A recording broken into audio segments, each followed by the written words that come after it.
And we're back. Hello, and we're Roll the Bones. We're back, and I'm joined once again by my wonderful players, Mike, Matt, and Dom. And I shall ask the question, the immortal question, what happened previously on Knights of the Apocalypse? The written world. The written world. Oh, yeah. Yes, indeed. Yes. Part of many, and what seemed like inevitable destruction against the gargantuan flesh golem turned into some very quick thinking from everyone, I think. I know Ansel and Obsidian both were working on escape whilst Celasta held the line. And I think it was Ansel. Did you get with the solution to write, like, or was it you, Obsidian, who came up with, like, give us a gate out or something like that? I think Obsidian translated some stuff, or worked on translations, but it was Ansel that figured out how the mechanism worked. Yeah, we sort of worked together, didn't we? That's There right. was a few close calls once the gate was forming after your words were down. I know the skeletons took a battering and Celasta took a nasty punch, I believe, but we got out of there, which was nice. And yes, we escaped, and we kept the book. We didn't leave it, we stored it, we resisted the urge to open it again. Can you imagine? That would have been ridiculous. I wonder what'll happen this time. Uh-oh. But yeah, we then used the rest of the time in the house just to look through a few of the rooms that we hadn't done last time. So we checked in the bedroom. We found a key to what turned out to be a hidden compartment in the office. I can't remember exactly what we found in the hidden compartment, but we did find so in something. the hidden compartment, in the drawer, you found 3 tomes of worldly memory, which you guys are in the processes of reading. We've one done per rest. 2. Yeah. Survival, spellcraft, and knowledge arcana, I believe it was. Arcana. Yeah. And you also found And the something else. atomizer. Yes, the atomizer, the vitality atomizer. Yes. A very nice piece of kit. Very cool piece of it. Essentially getting 3 uses out of a single potion, which is nice. We also found quite a few tomes that he'd been looking into. Roughly about 200 years of journals. At least. There could be more than that, but at least 200 years that we found. Yeah. And then histories of dragon in Orenthale, kings of Orenthale, a lot of history. Also, accounts about the cult of the Lightbreaker. Or Lightbringers? Lightbringers? The Lightbreakers, Lightbreakers. yeah, you got it, Lightbreakers, yeah. Mm-hmm. And a little nod to trying to identify who the Curse Broker is. The curse broker, yeah. Yes. Who is the curse broker? Well, we never found out yet, so... Yeah. But I So think it'll that's kind of the bulk of what we got, really. The one last thing, which actually will probably pertain to our thrust for the rest of this portion of the game, was personal notes made by Derek Redhaven pertaining to the omens. So they need not be waited for, but they can be engineered. Correct. Yes. Yeah, which is very interesting. It's a thing they can be caused. So maybe they are naturally occurring, but they can be brought on as well. And we know that the omens can, maybe not the omens, but more information about the omens can be found in the Sanctum of Sight. In The Valley of the Prophet. Yes, that's absolutely right. The Sanctum of Sight. It was Sanctum. Same thing, isn't it? Yeah. But yes, were originally read or originally versed in a place called the Sanctuary of Sight that you learned is in the Valley of the Prophet. And then you cleared up some loose ends in Bright Harbour, including probably one of my favourite conversations that we've had in this campaign, which was between Obsidian and Ansel and Portmaster Yorn, as they were trying to decipher what he knew about his friend Derek. Yes, we discovered that he was almost certainly dominated through vampire domination. It took us an embarrassingly long amount of time to work that out. But it wasn't there. No, but it was funny because everything that was so obviously like he had just totally missed, like, which was very enjoyable, very enjoyable. Sinister also had a. He was willfully dumb. Sinister had a little meeting as well, I believe, once he'd retrieved some potions for himself and for Ansel and Obsidian. Do you remember that?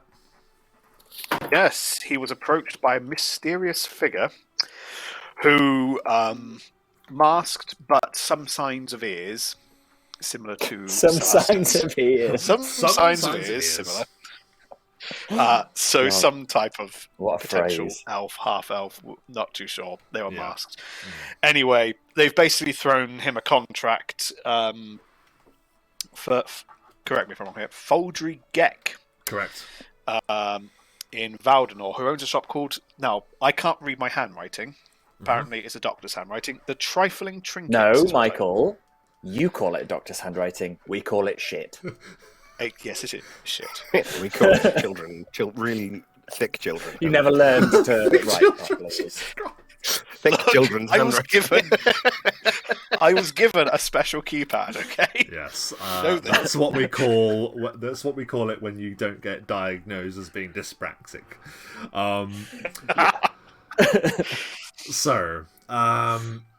Yes.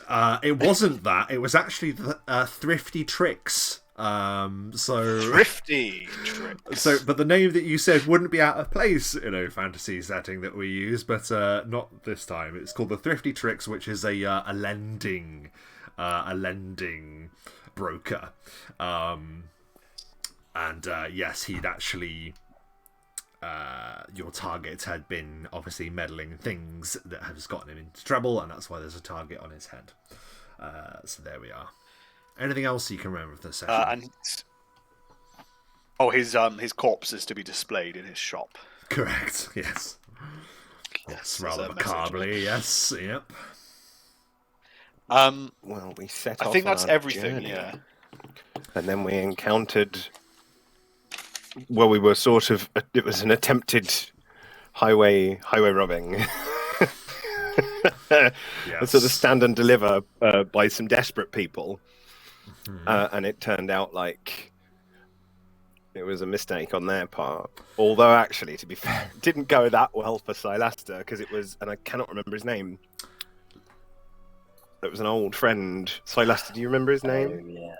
Oh, yeah. It's the one name I haven't written down. Lonak. Hold on, I have it written down in the very first. The T in there. Yes, Lonak. Potluck. Potluck.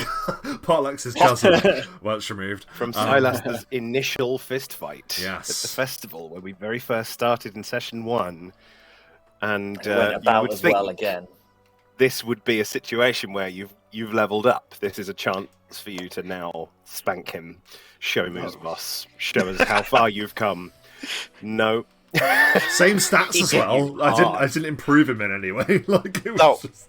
I would say we were expecting that scene out of Spider-Man, in the locker room. Yes. Quite splash. But no, that's not what happened at all. Starting, none of the rolls went on my side, as has been the recurring theme.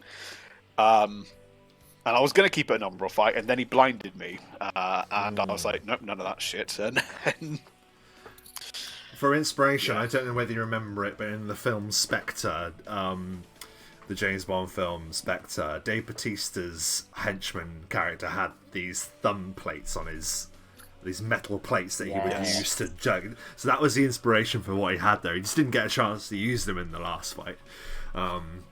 But He did? no, sorry. In the most recent fight, he did. Yes, I meant the one before. Yeah, he tried to blind you, and had that had continued, that would have gone blindness from hours to days to then a permanent if you'd not broken free of his grasp. And Yes. then you finished him with a word of you could have fought fairly, and you dispatched him. But then you met someone else in here who had sort of fallen in with bad company. Brigad of Whist. Brigad of Whist. Brigad. Who Obsidian struck a little bargain with, that if he tends your fires and grooms Black Whisper and Mr. Nobby, he will be... He is our, what's the word? Squire. I guess Squire, yeah. that's the word, yeah. Yeah. He is our squire. And you agree to give him I love 100 that gold squire. pieces upon arrival in Valdonor, where he will then hopefully continue his journey southeast to the land of Ireland. And you'd continued on your journey, and where we last left it, as you had begun to make camp, darkness had fallen, and that is where we rejoin our company, the Strangers.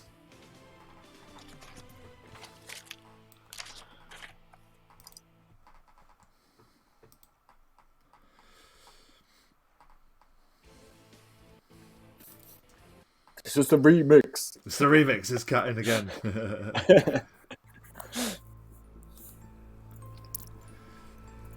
The campfire has already been placed and lit. Brigad continues his over-enthusiastic attempts of showing you how useful he is. He appears to be very grateful about his new job. And yeah, he set to work at the campfire.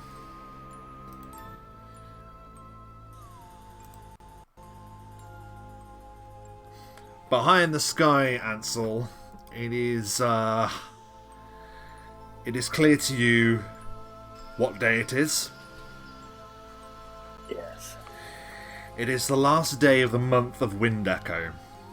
And high in the sky, 2 of the moons of Main Realm hang in crescents high above, like bright silver sickles upon a canvas of black paint.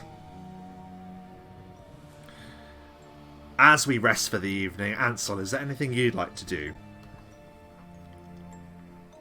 Funnily enough, yes. Almost mechanically, Ansel's going to stand up and walk away from the camp, searching for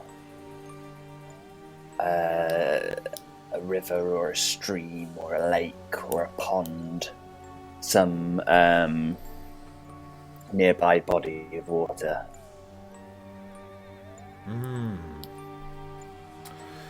You move away from the camp, and actually you begin to notice that you're in a much drier landscape than where Bright Harbour is and on the Arrowhead. You've actually noticed that as you've moved this way, it's almost becoming arid territory.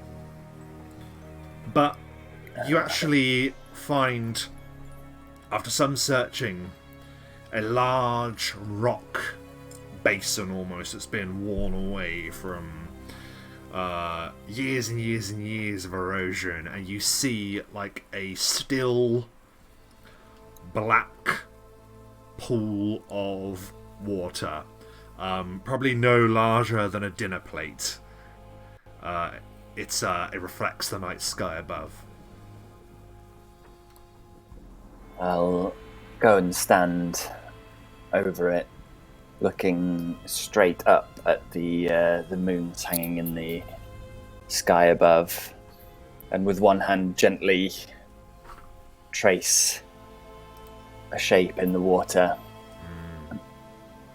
waiting for it, taking hand away and waiting for it to become still again, and then looking straight down at the sheen surface of the water. It ripples for a moment, and as you're looking upon your reflection, as it ripples, it's almost like the light refracts in the pool, and for a moment it's like you're seeing double. You see two versions of yourself looking back for a moment. One of them is smiling.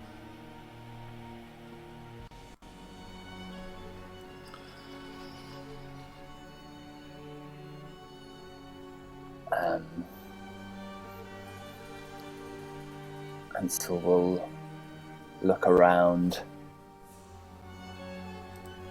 see if there's if it's just in the reflection or if anybody's playing tricks on him from the outside. No, so you look around and you are completely alone. You see the small dot of firelight glimmering from the camp where you've left your friends.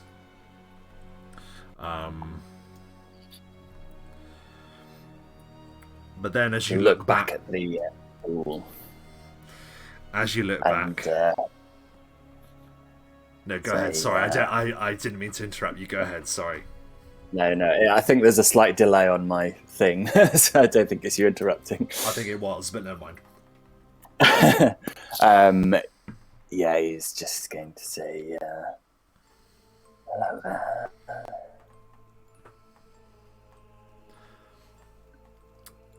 As you look back, you just see there's just one of you now, but standing by your side in the reflection there is another figure.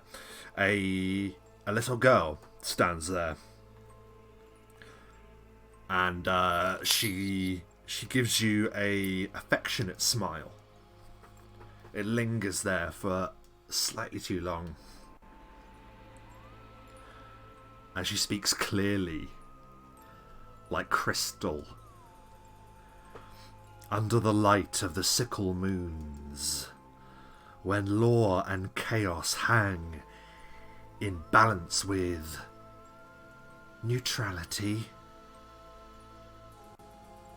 this will show you anyone, anything, anywhere. Surely, little Ansel, surely you recognize it.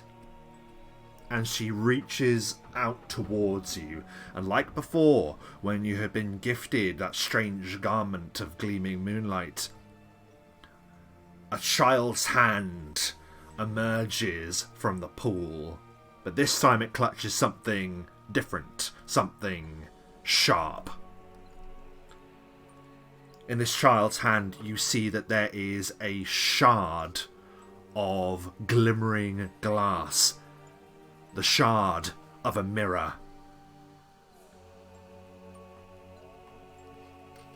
Ansel will reach towards the hand and take the shard and try to almost graze the hand that holds it as well. Give me a will save when you actually touch the hand of the child.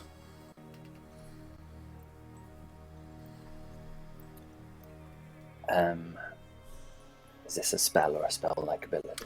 It is a spell effect, so yes. Fucking hell, 32. Whoa, that is incredible.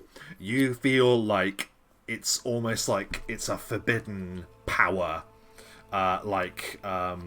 some great explorer reaching too close to the sun, perhaps. Something that isn't meant to be dabbled with. You feel something try and push you back, as if it's not meant for you. But you aren't pushed back, Ansel. As a matter of fact, you embrace it. Because of that role being so incredible, rather than you being pushed back, the power that has been rippling through this pool actually goes back into the reflection. Ripples are cast throughout the image for a moment. And you see the image of the little girl fade in and out of a different image. You see a shadowy man with no face whatsoever, just a blank white face. And then the ripples move across the reflection again, and once again you see the little girl.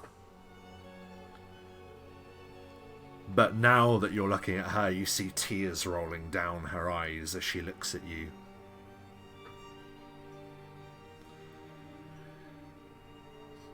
This is a gift. That mirror. It once hung in our home. Do you remember? You look and you see that there is a tarnished metal frame that's sort of like on the edge of the shard that acts almost like a handle. And it's like you going home after being away for so long and seeing an ornament that usually you would take for granted being there. You recognise this mirror and the fact that this is only a part of it. The little girl looks at you and says, "Be sure to keep an eye on that mirror, Ansel. For within its depths, you will find vengeance beckoning.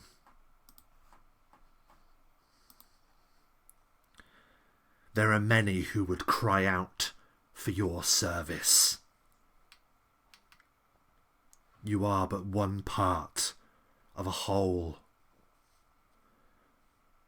Only through reckoning and revenge will you ever be one. I am like you now, a reflection of what once was, an echo. If you are the knave of the sickle moon, then I am its queen."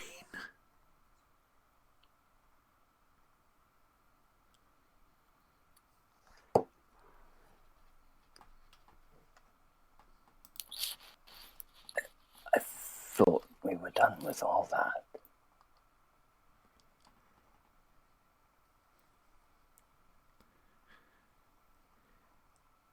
It will never truly be over.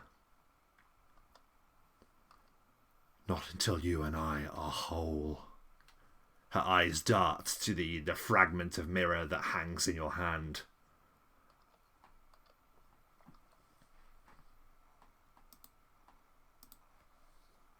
I'll look in the fragment of mirror just to see. She will say once again, "Under the light of the sickle moons, with that shard, you may see anyone, anything, anywhere. One each. Is there someone or something or some place that Ansel would immediately think he would want to see by looking into that shard of mirror?"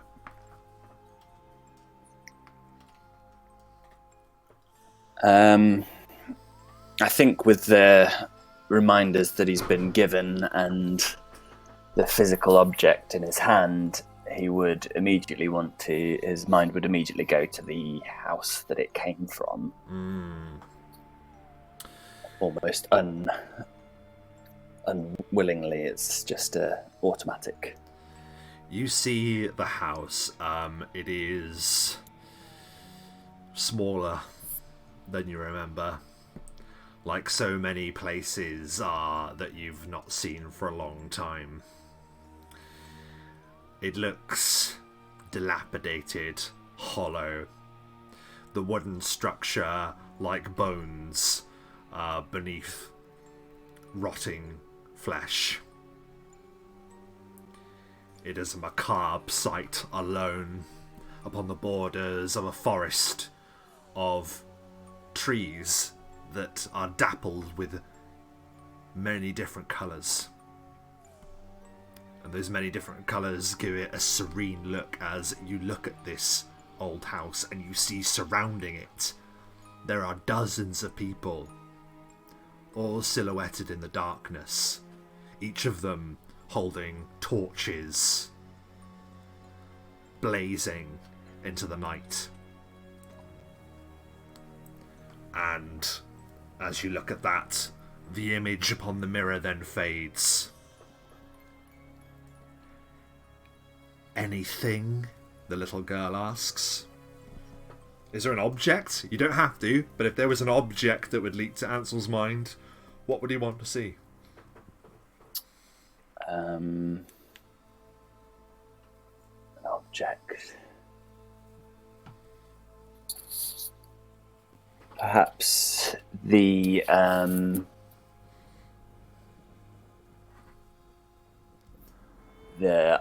stake that was once almost driven through his heart from long ago. Well, not that long. Now, did that iron stake remain in you, or was it drawn out of you?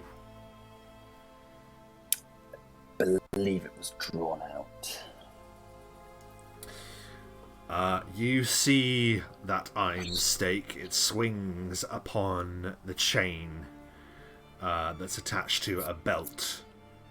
You see a figure running through the darkness across flat plains. You see farmland in the distance as this cloaked figure moves west, by your reckoning. It's still tinged with a dark stain as it swings there. The little girl looks at you. Anyone, sorry.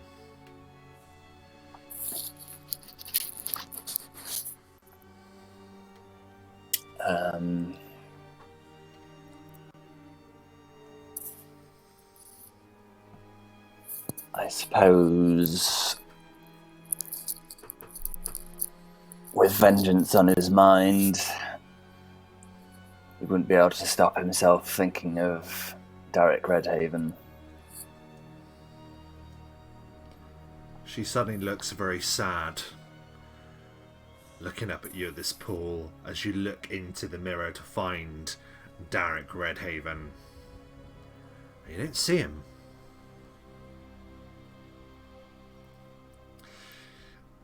Do you want to do an Arcana check for me? Yeah. Do you need to? Vampires don't have reflections, do they? I think is probably the... Yes, but what you do see is something extraordinary, which you imagine would be in the local vicinity of the vampire. Absolutely. You don't see him, and you can put two and two together why. But you do see a vast pillar of rock that rises into the air, and a circular hole appears to have eroded out of it. You remember seeing pictures of what was described as the Hollow Descent, as it matches on your map. And as you see it, you see the sickle moons resting almost perfectly within the hole created by this vast rock. And you imagine, the way the image is shown to you, you imagine as if Derek himself will be standing directly in front of it, gazing at it.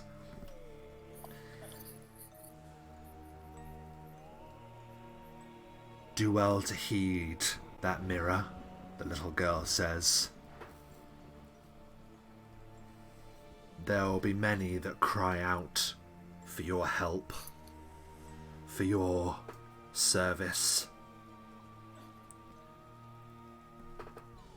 You will have to be ready to answer them. Only through this reckoning will we ever be one." And it seems like the edges of the mirror appears to glow with lunar light. And then, as suddenly as she had appeared, the little girl is gone.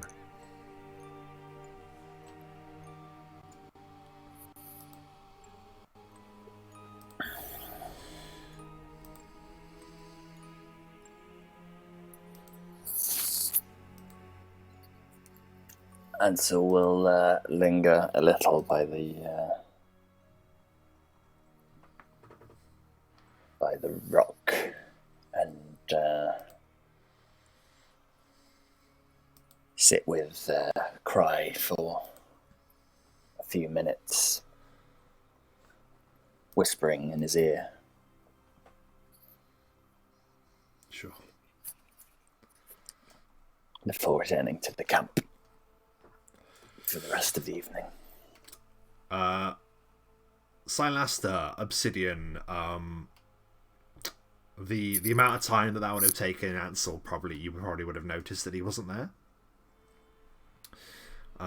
So it's likely that you'd know it when he returns. Is there anything that you've been doing, Silaster, whilst you camp here for the night?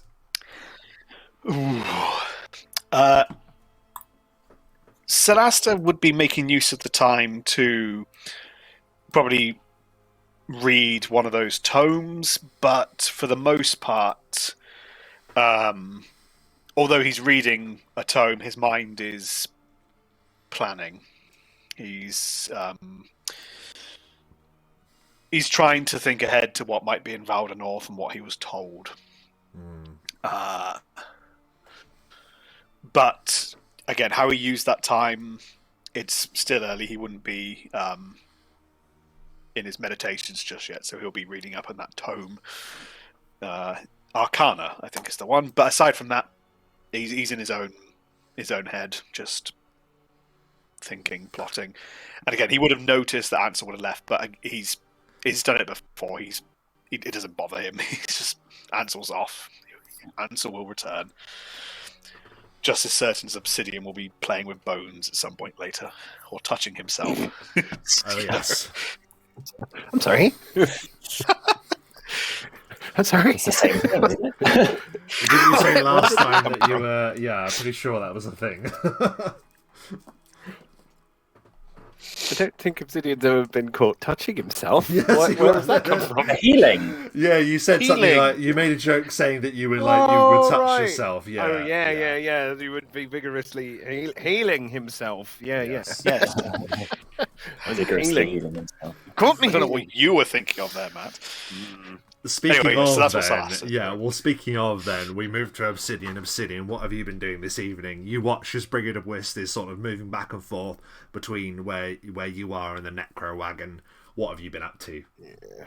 I mean, I suppose I will read the tome that was left for me to read, which was the survival tome. So I think he'll definitely sit and do some reading.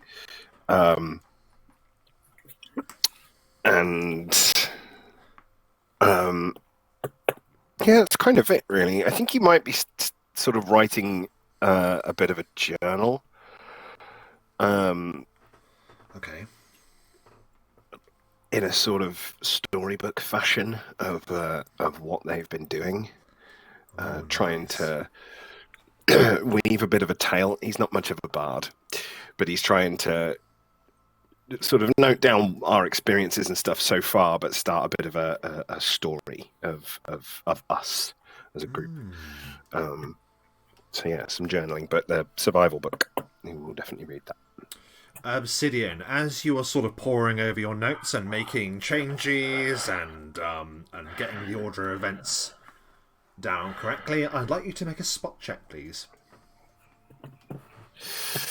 I can certainly try, although it is it's apparently not one of his strengths. This is the one I always have to check, but it's always +1. There it is. That's a 6. I'm really into what I'm reading. Yeah, you absolutely are, and nothing. You don't really notice anything as you pore over your work.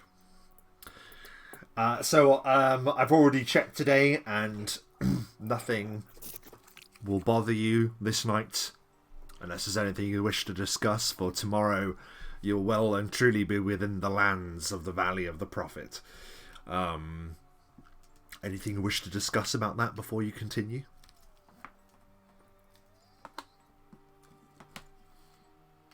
I don't think so. I think we're fairly clear on where we're going, what we're doing. Okay, very good. In that case, then, we will move As to far as I'm map. concerned. The next day is... Why is there an S on the map? Why do you think? Why is there an S on the map? What?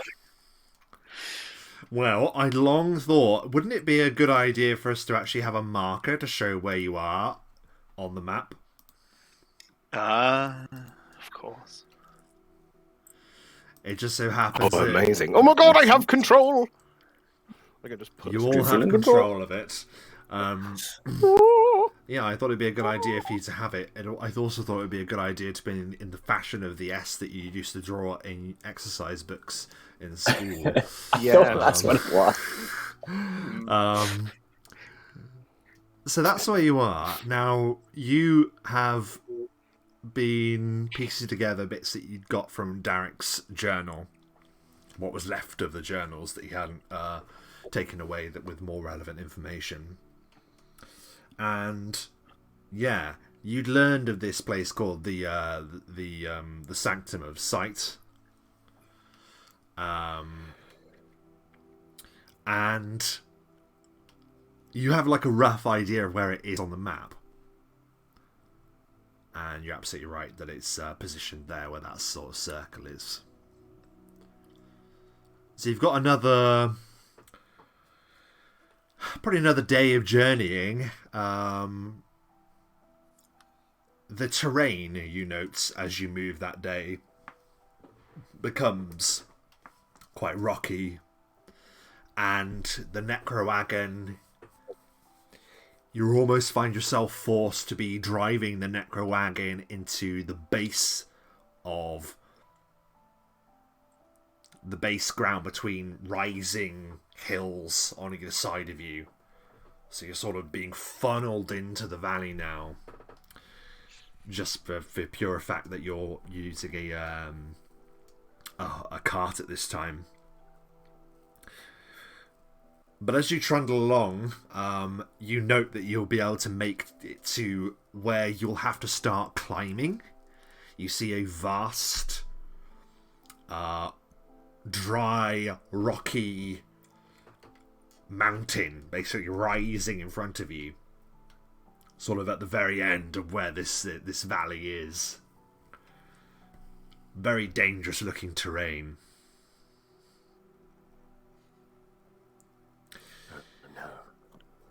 It doesn't require a spot check to note, however, that as you trundle along, you start noticing that there are catacombs and really aggressively eroded caves and holes in the sides of this valley. Some of them almost look like they have the remains of ancient architecture wrought into it. Some of them just look perfectly natural. Strange, like stalactites hanging from cave entrances. And you notice a particularly big one as you drive by. One that looks explorable, shall we say. So, sort of where, if you look at the map, where the sort of like the mountain is, that's right directly above the V, there is an opening there.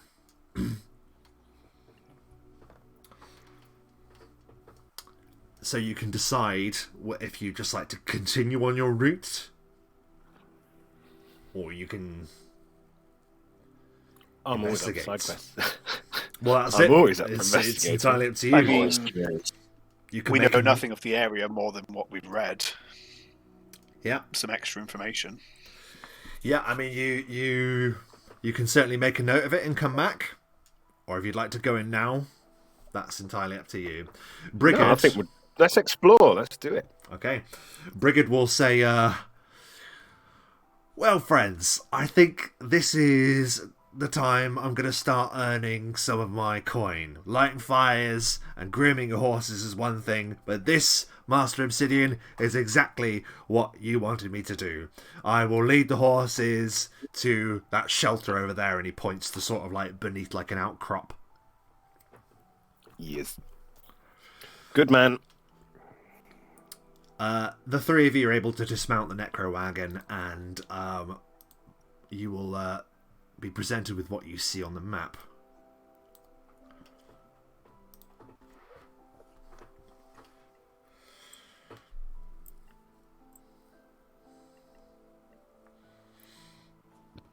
So you can't help but notice, like I mentioned before, this area is much drier.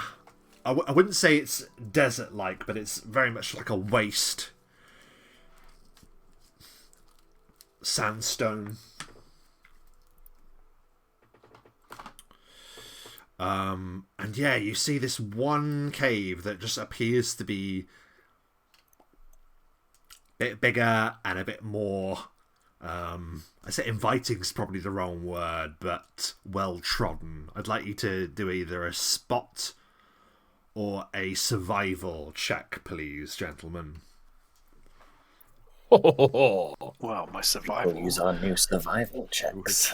We've just advanced that.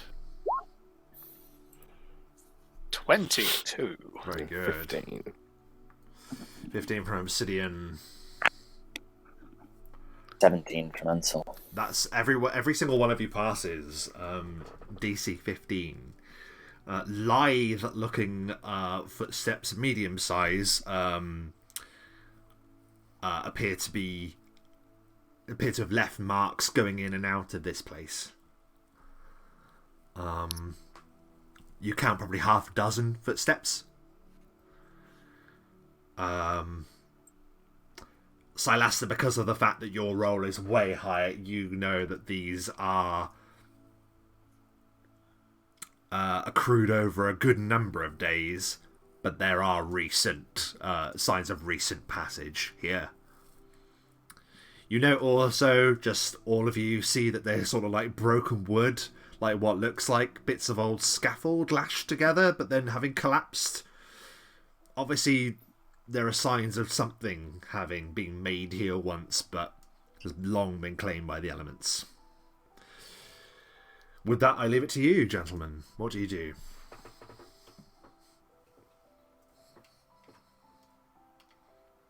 Certainly looks intriguing. Well, let's go. Let's take a peek inside.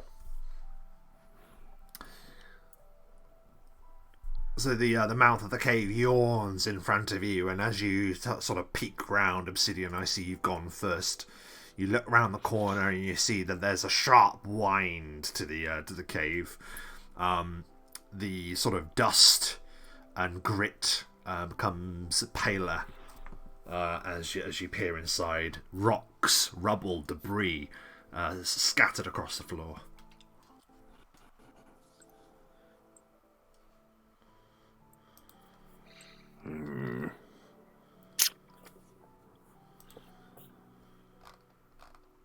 Keep your wits about you, boys. Do you think we should scout ahead? I think maybe the sneaky scout guy should scout ahead for sure. The sneaky scout guy is going to drop into his hunter's sense to get scent at this point, so he can get a whiff of what's going on. Yeah, you immediately scent the smell of sweat is probably the best way to describe it. An instant, undeniable aroma of sweat that appears to have mixed with some kind of hide. You don't know whether that's living hide or the hide that can be found tanned into armour, but something just sort of gross, unwashed. There's a definite sense of decay that wafts from the cave as well.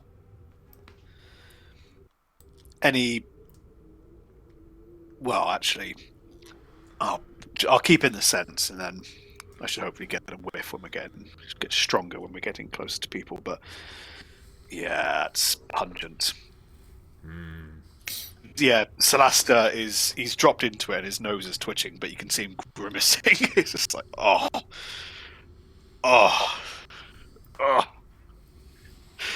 Not pleasant.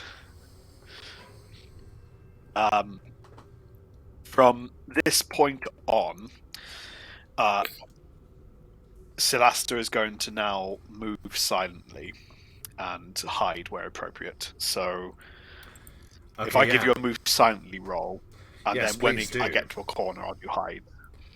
So move silently is...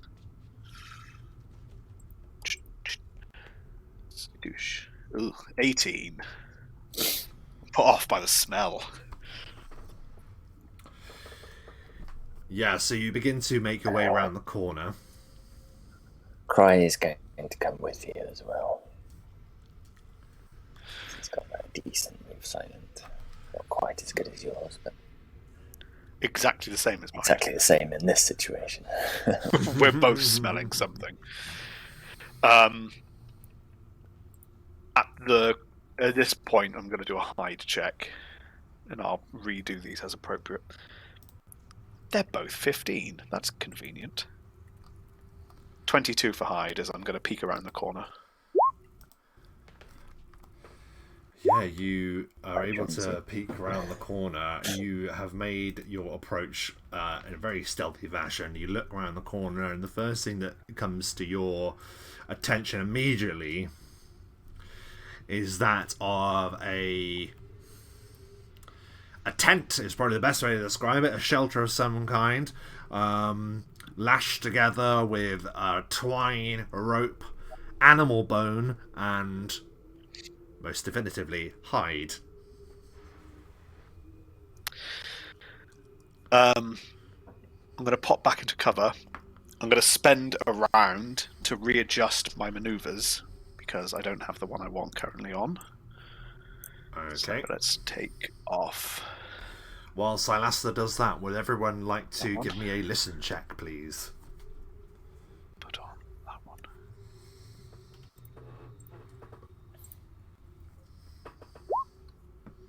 $16. 16. 21. Wow, that's really good. Obsidian and Silasta, you hear something metal being drawn across metal, like a sound. Ansel, because that roll was really good, you hear something else in addition to that. You hear a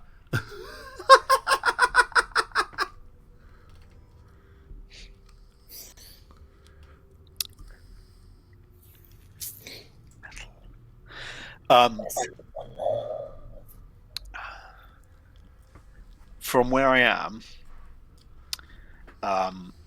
having readjusted, basically what I want to do is now shadow jaunt to here, so I'm behind the tent. I basically want to teleport past the gap into cover here. Okay. Yeah, get to there. So keeping low, and it almost looks like I'm kind of about to sprint, like a sprinter off the block on the line. I kind of get ready, and then I just vanish as I leap, essentially, and shadow jaunt. Teleport Another dimension.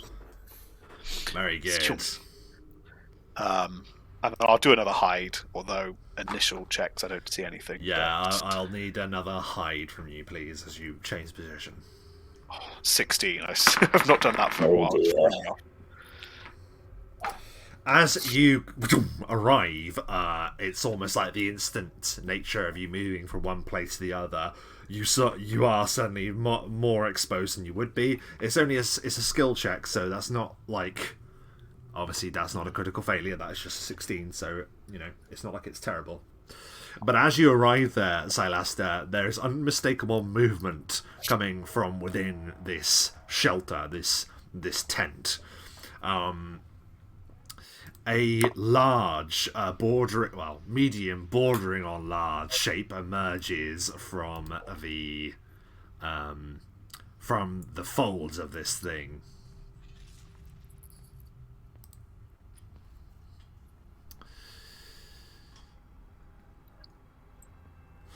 As you sort of like dart round the corner, you see this hideous-looking creature just move its way out of these stinking flaps of this hide tent.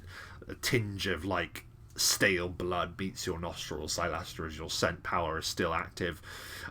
Looking around and giggling to itself. You see the unmistakable sign of a hyena head looking around as it emerges from the tent. You can give me like a knowledge nature if you like. It's going to be like DC 10. These creatures are fairly recognizable by their... I have knowledge nature. Oh, fantastic. I have no ranks. Oh. 3. It's a skill I have, but nothing in it. You don't really know. Maybe you've never run into one of these things before, but it looks like a hyena-headed humanoid creature, completely covered in ratty brown and black spotted fur, big mane running down its side. You can see that in its hand it has a vicious-looking battle axe and a heavy shield in the other hand. And it looks about and it gives another and begins to sniff itself. No, sorry, let me reiterate. It begins to sniff the air. It doesn't sniff itself, although... So that's what it's done. Silaster, you've moved over there. Obsidian, Ansel, what are you doing? I mean, giving ample time to Silaster, really. I mean, no rush to go running ahead, but... Ansel will be how long keeping an are we eye on leaving it? Cry, who's still looking around the corner. Oh yes, of course he is. Cry would have seen this as well. Yeah, Cry. You'll see Cry sort of like is in a hunt position, but you see his ears go up like that when he's obviously like clocked onto something directly in front of him. Oh, I've realised, and I can't do it now. We've never agreed on a signal or anything like that. Let's just go through Silaster's mind, which is we need to agree on a signal.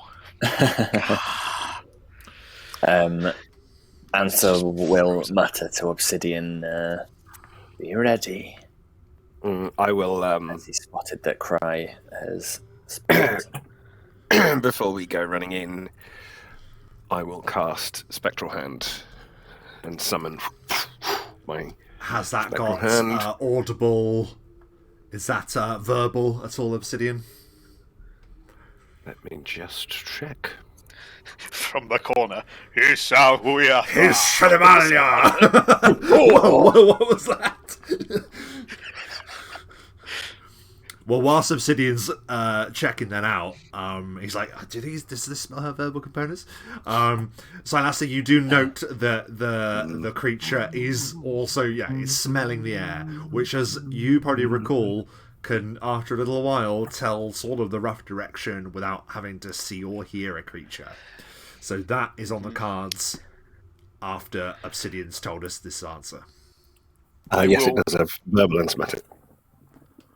Okay, it's going to do a listen check then. It's going to do a listen check just to see if it hears. Its ears perk. And it was almost sniffing as if it was going to go around its shoulder, but then it hears like the mutterings of some incantation echoing down the corridor. It's got very keen ears, it seems, and it will begin to sort of step in that direction.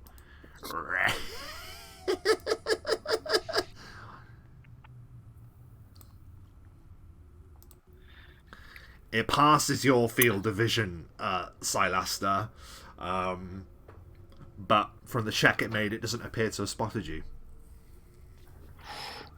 It's actually quite a good distraction then. As he's going that way, I think Silaster, because Silaster wasn't going to move, and he's basically getting ready now that the minute he turns his head, Silaster's like, I'm pinned here, I've just got to wait for a gap. Mm-hmm. So with that, Silaster's going to take the moment to drop into his assassin stance, and do I have it? I do. Drop into my assassin stance, and then from where I am, he's within range. I'm going to throw a shadow strand as I'm going to attempt to garrote him from a distance. Okay, nice one. So that's against his touch AC, is it? It is, yeah, range touch. Very good. So, let's see.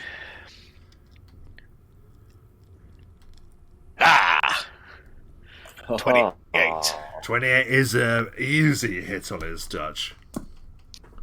Excellent. So, I do the damage and my sneak attack damage because I'm in my flat-footed and I'm in my assassin stance, and because of it's again first one of the session, so I just need to check. That's okay. Plus 8 because I get my dex and my wisdom onto this, not my strength. It is 34 damage from behind as I throw this shadow garrote, and I just yank it back from his neck. What happens when you immediately kill the creature? Oh, heck! As I see him struggling, and then eventually he just collapses, I try to pull on what's left of the shadow so that as he falls, he doesn't slam to the ground. He slows a little bit. Oh my goodness, that was incredible. Yeah, so your shadow garrote sort of leaps from your presence, and it wraps around the beast, and it gives a startled, like, harrowing laugh as it splutters and chokes and collapses. But whilst it's doing that, Silaster, and Silaster alone, because you're the only one that would have line of sight on this, could you give me a spot check, please? Uh-oh. I haven't done the spot yet. It is...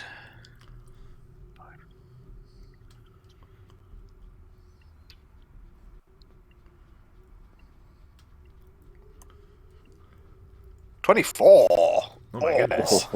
As the creature slumps down onto the ground, you lower it softly so it doesn't make a noise, collapsing with that heavy shield and sword.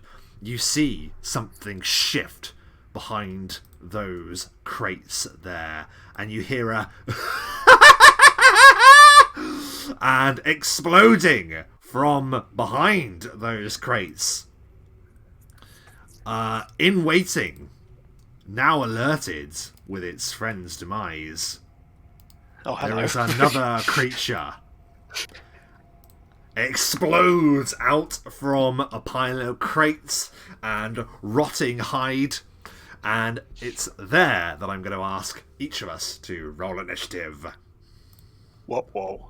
What whoa indeed. Nice takedown though, very nice. Yeah. 17.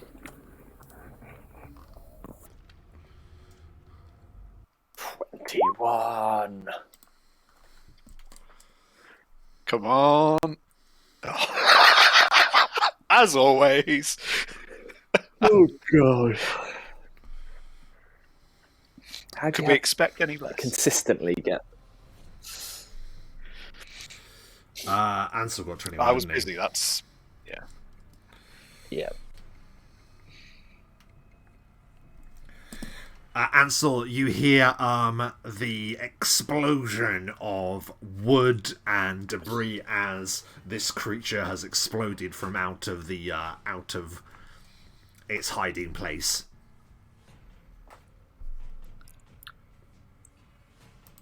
Yeah, he's gonna turn to Obsidian and be like, "I think now," and then head off in the direction of the.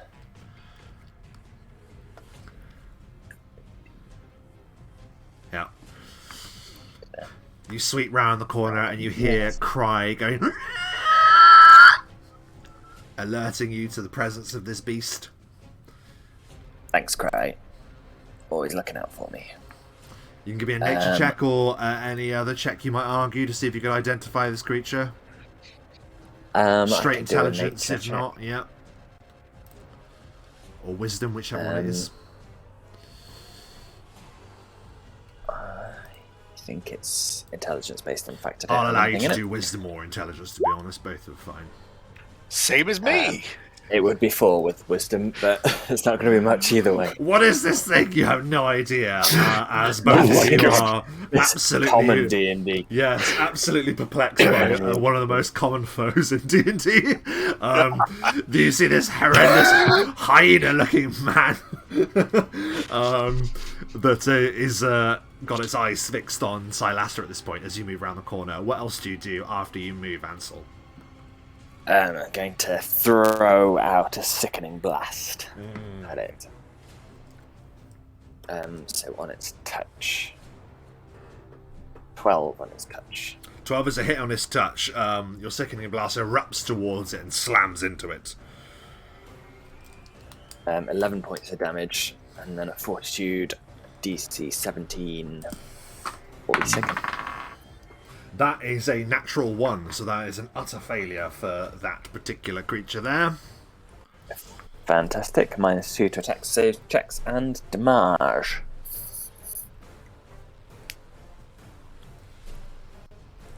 Very good. Anything else on your turn? Oh, sorry, how much damage was it? 11. 11. Ansel? No, I think that will... Yes. As you make that strike, please roll an additional 2d6 for me, please.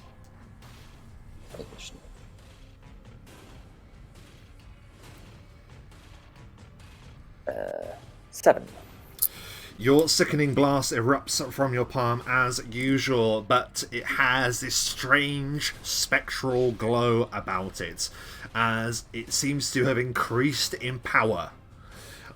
This almost beam of lunar light just erupts from your usual blast and slams into the creature. How do you kill it? I think the blast hits it in the stomach, and instead of the usual like retching and vomiting that happens, it's just the stomach just bursts open instead and then goes right to the source. And it collapses to the ground, and it leapt out and was just immediately smashed back into where it was. Yeah, you almost had to sort of maybe look at your own palm.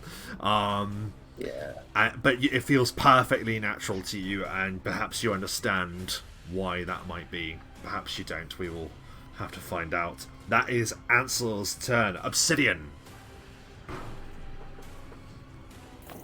I mean, I've got to just run forward. I don't know what's in the room. 1, 2, 3, 4, 5. There's nothing else here. You've killed everything. 6.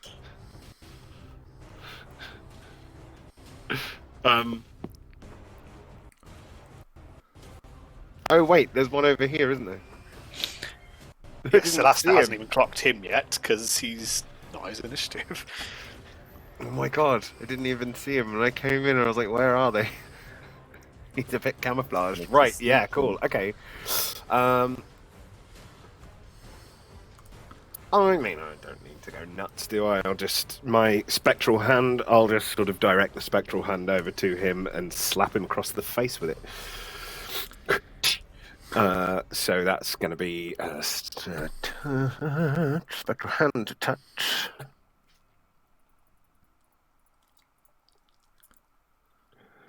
Ooh. Ooh. I didn't 11 get a on roll his from you. touch.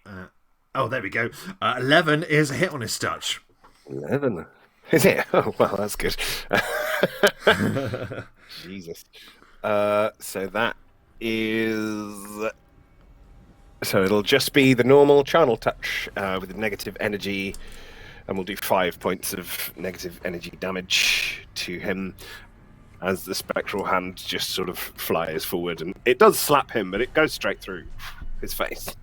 It goes through his face, and he goes. Just goes through his face. Very good. Anything else on your turn?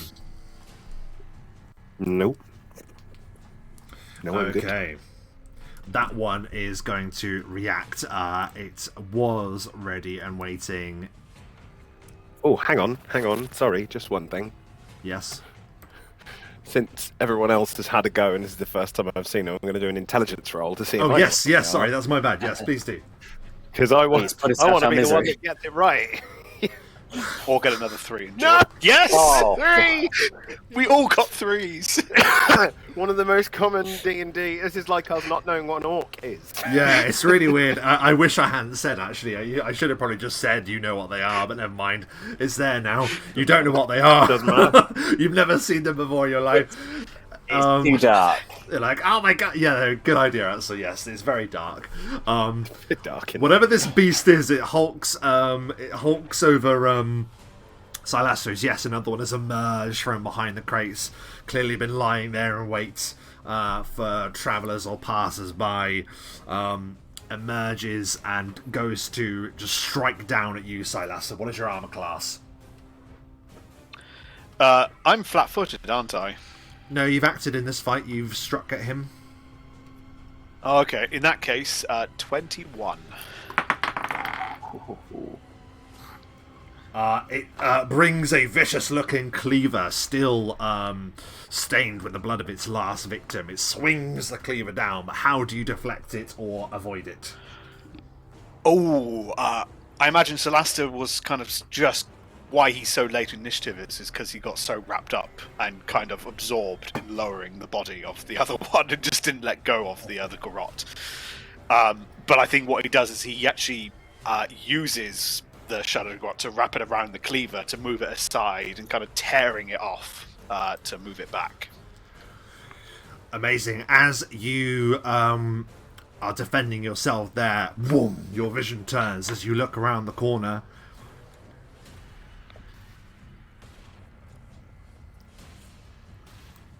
As another one rushes around, uses its full movement, and no, it won't. It will use 1, 2, 3, 4, 5, 6.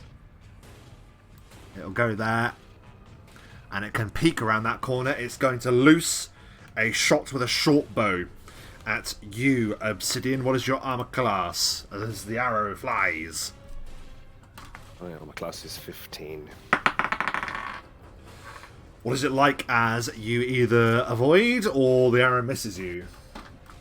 Wow.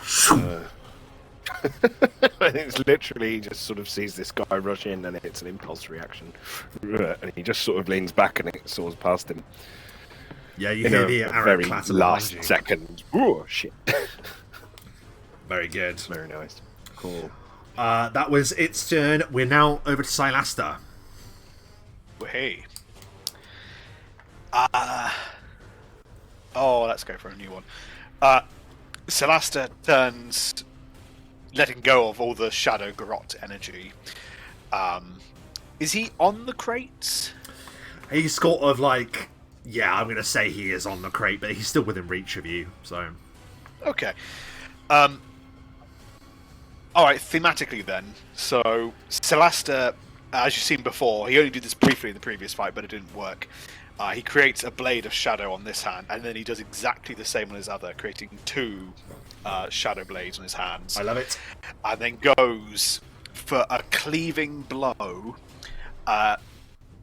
It would be, because of that height, he's going to attempt to essentially take his ankles off on this one here. Just try and cut him down slightly. Oh my goodness, okay, yeah. Well, if I roll enough. Mm-hmm, yep. 19 to hit. 19 hits him. He has a shield, but regardless, your attack goes low. Beneath his defenses, roll your damage. Excellent.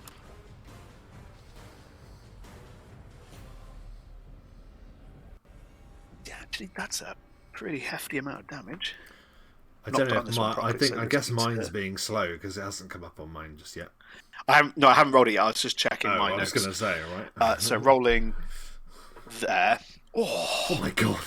So 34 points of damage. If he is still alive, there is another effect. He isn't, as I'm sure you're well aware of. What is it like when you absolutely destroy this creature? Whenever Celasta's hands go blade-like, it always seems to be a bit final. Lethal. Yes. But what I think happened here, Celasta took his new Shadow Blade on his left hand, cut the guy's ankles. I don't think he would have severed them fully, but enough to get the tendons at the back. And as this hyena creature kind of fell forward, then cut through the eyes with his other hand and just through the face. Straight through the eyes, blackish Yes. maroon blood just cakes the wall in a perfect arc as you absolutely decimate that creature there, the unknown rare creature. I will say, because I've said the other names, this one is called Obscuring Shadow Veil, but the reason for which we shall not know yet, because it get killed. We are now back to the top of the round. Ansel. Ansel's just gonna... Yeah, there's no reason not to just throw another blast at the one that's just come around the corner.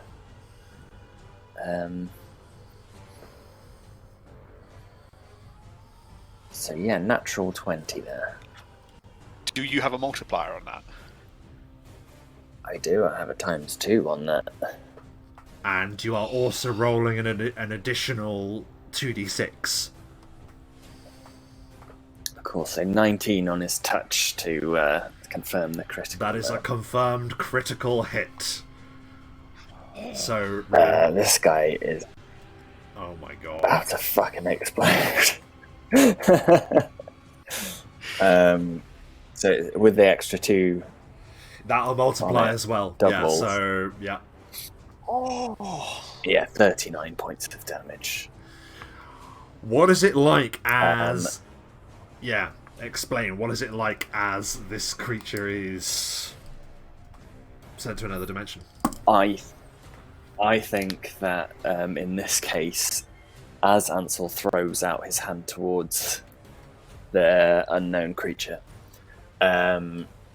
instead of it being a single blast, the room for a second just goes white, and everything just goes into black and white for just a moment, as if lit by above from a silvery moon, and the guy is just fucking quartered. Oh my god. Silasta, Obsidian, you find yourselves blinking as sort of the room returns to normal after what appears to be some kind of mixture of lightning and lunar light. And where there was once this strange creature, there is now just a shadow on the wall behind where it stood. Nuclear blast style. Exactly. Congratulations, you defeated the unknown creatures. Yay! Very good. Well done. Holy shit. What the hell were they? As Celasta takes a moment to get his maneuvers back, can we have at least one more roll out of combat to maybe you'll be able to take 10 on that for sure. Yeah. My result is 10. Yes, that is exactly what was required. So you you look at these and you're like, I know what this is. You've heard the stories. Maybe you've not interacted with one before, but you know these to be a bugbear. absolutely a bugbear. No, these are Yeah. gnolls, and gnolls come in various shapes and sizes. They can be incredibly powerful, incredibly weak, but always vicious and always cackling madly to their strange cannibal gods. But it seems like Silaster, you sort of got the drop on them, and then from there, that was the end of it. But obviously, it did help that. Wow, that immense power from Ansel came into call as well. Yeah, there's definite change in the way that Ansel's power sort of manifests on this day. It seems Curious.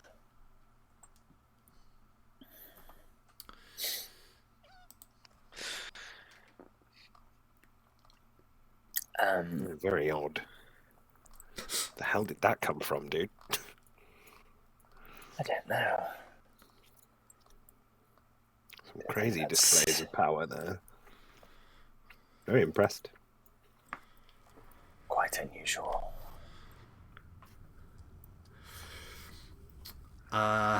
with the battle done, you can perform a spot check, or a search check if you wish to scan the area. Yeah, bit of a search for anything really of importance and loot.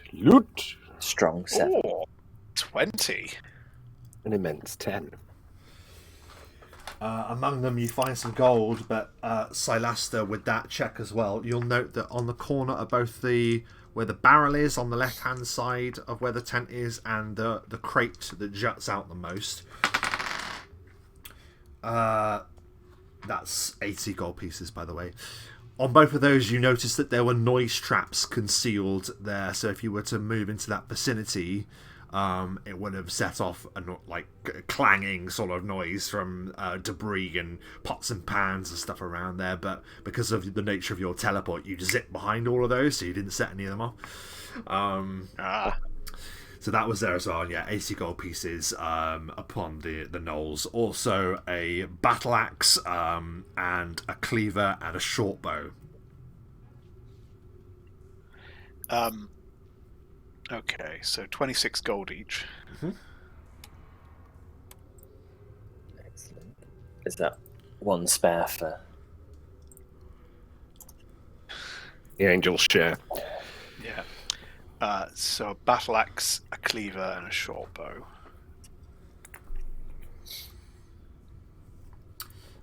Yes. The cleaver is shares the stats of a longsword. 1d8 damage, 19 to 20 critical threat range. Okay, battle axe, cleaver, short bow, 80 gold pieces. And some rotten Oh, hide. and that shield. Yes. Oh, Some and the shields rotten as well, hide. yeah. Iron shields +2 if you were to use them, yeah. I mean, I'll put them in the loot. So 2 iron shields, was it? Yeah.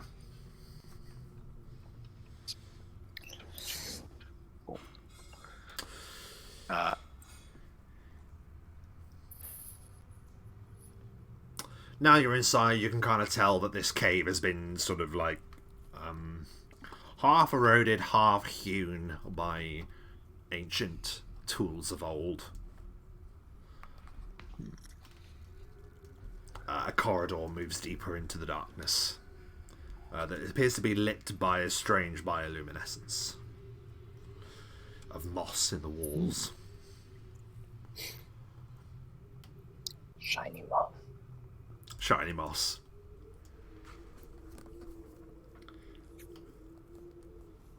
Shall we move on? Yes. Yeah, let's do it.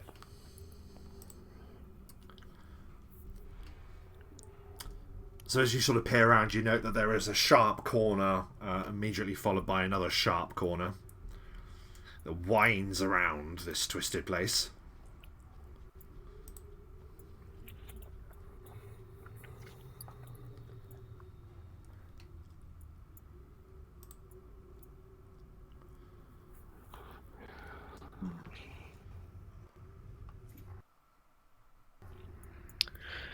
I'll go back to moving silently then, just in case. You move silently. I will hang back while you do that. So, you know what that means? Yes. Yeah, 21 is good. Let's have a quick check. Well, hang on a second. Can you move back to where you were, please? On that corner. Oh boy. Silaster and Ansel. Where's Obsidian? Are you both sharing the same square? Yeah, I'll move forward. I need all of you, please, to make a reflex saving throw. I assume this is a mundane saving throw, not anything. 19. Ansel, you'll get your bonus to it. Oh, I will. Yep. You'll get 19 as well.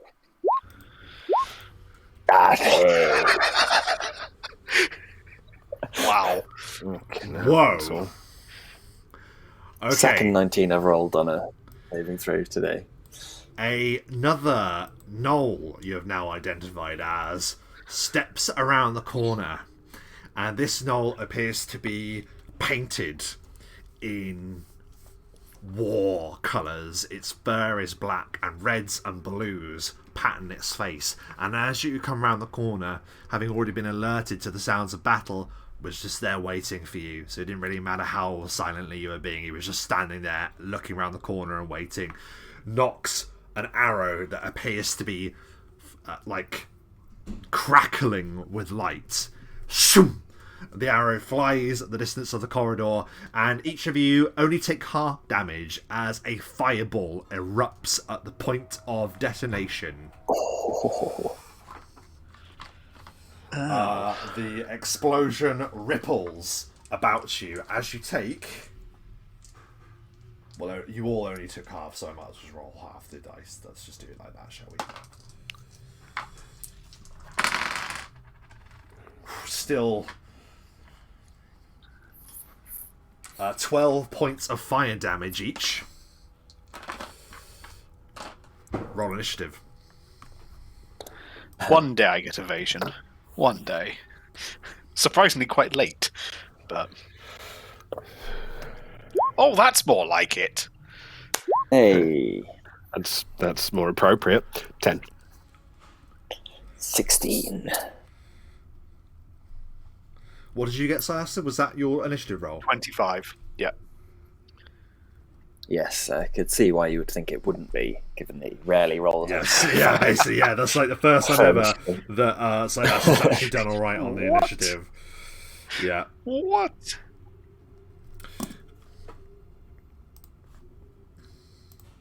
Okay, so yeah, this blazing arrow just slams into the ground next to you. Let's ask Obsidian. How was it that you were able to only take half of that damage? I think I just sort of stepped back. I reckon I was probably on the outskirts of it anyway, so I just stepped back a little bit and just took a brunt of it in the face, but not as bad as it could have been. Ansel? It's just out of the epicenter. I think Ansel probably saw Silaster react to it, because he couldn't see it coming. Yeah. And seeing that something was about to happen, just dove for cover just in time. I love it. And we move to Silaster. First of all, tell me how you dodge before you go first in initiative. It was nice. So Silaster sees it. He leaps forward, not quick enough, so he doesn't fully evade the damage, but he leaps forward towards the attacker, and as he rolls out of it, he goes first. And... Oh...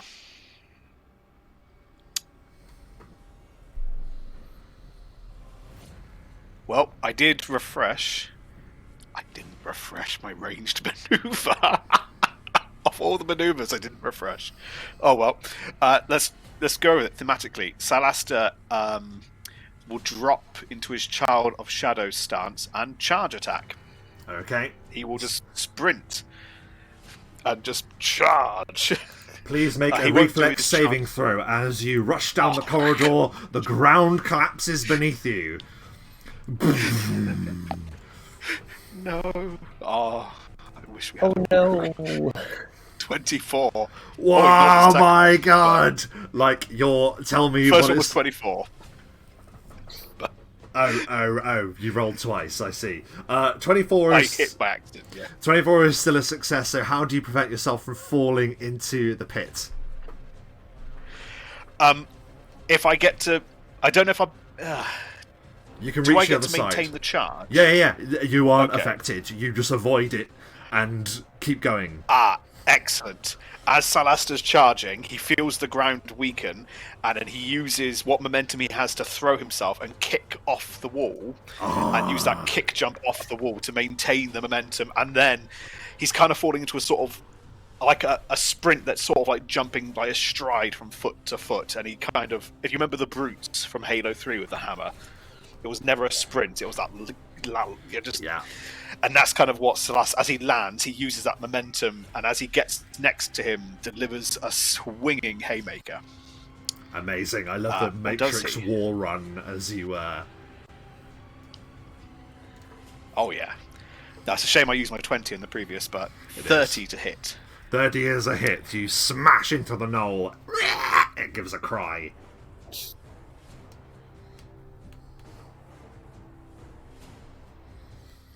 Smack! 9 points of damage. Oh, it staggers back. Grievously wounded, but not slain. It's now its turn.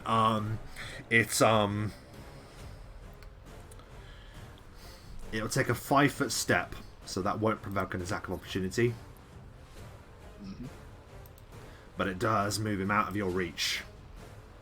So he can 5-foot step, and he can point blank shot.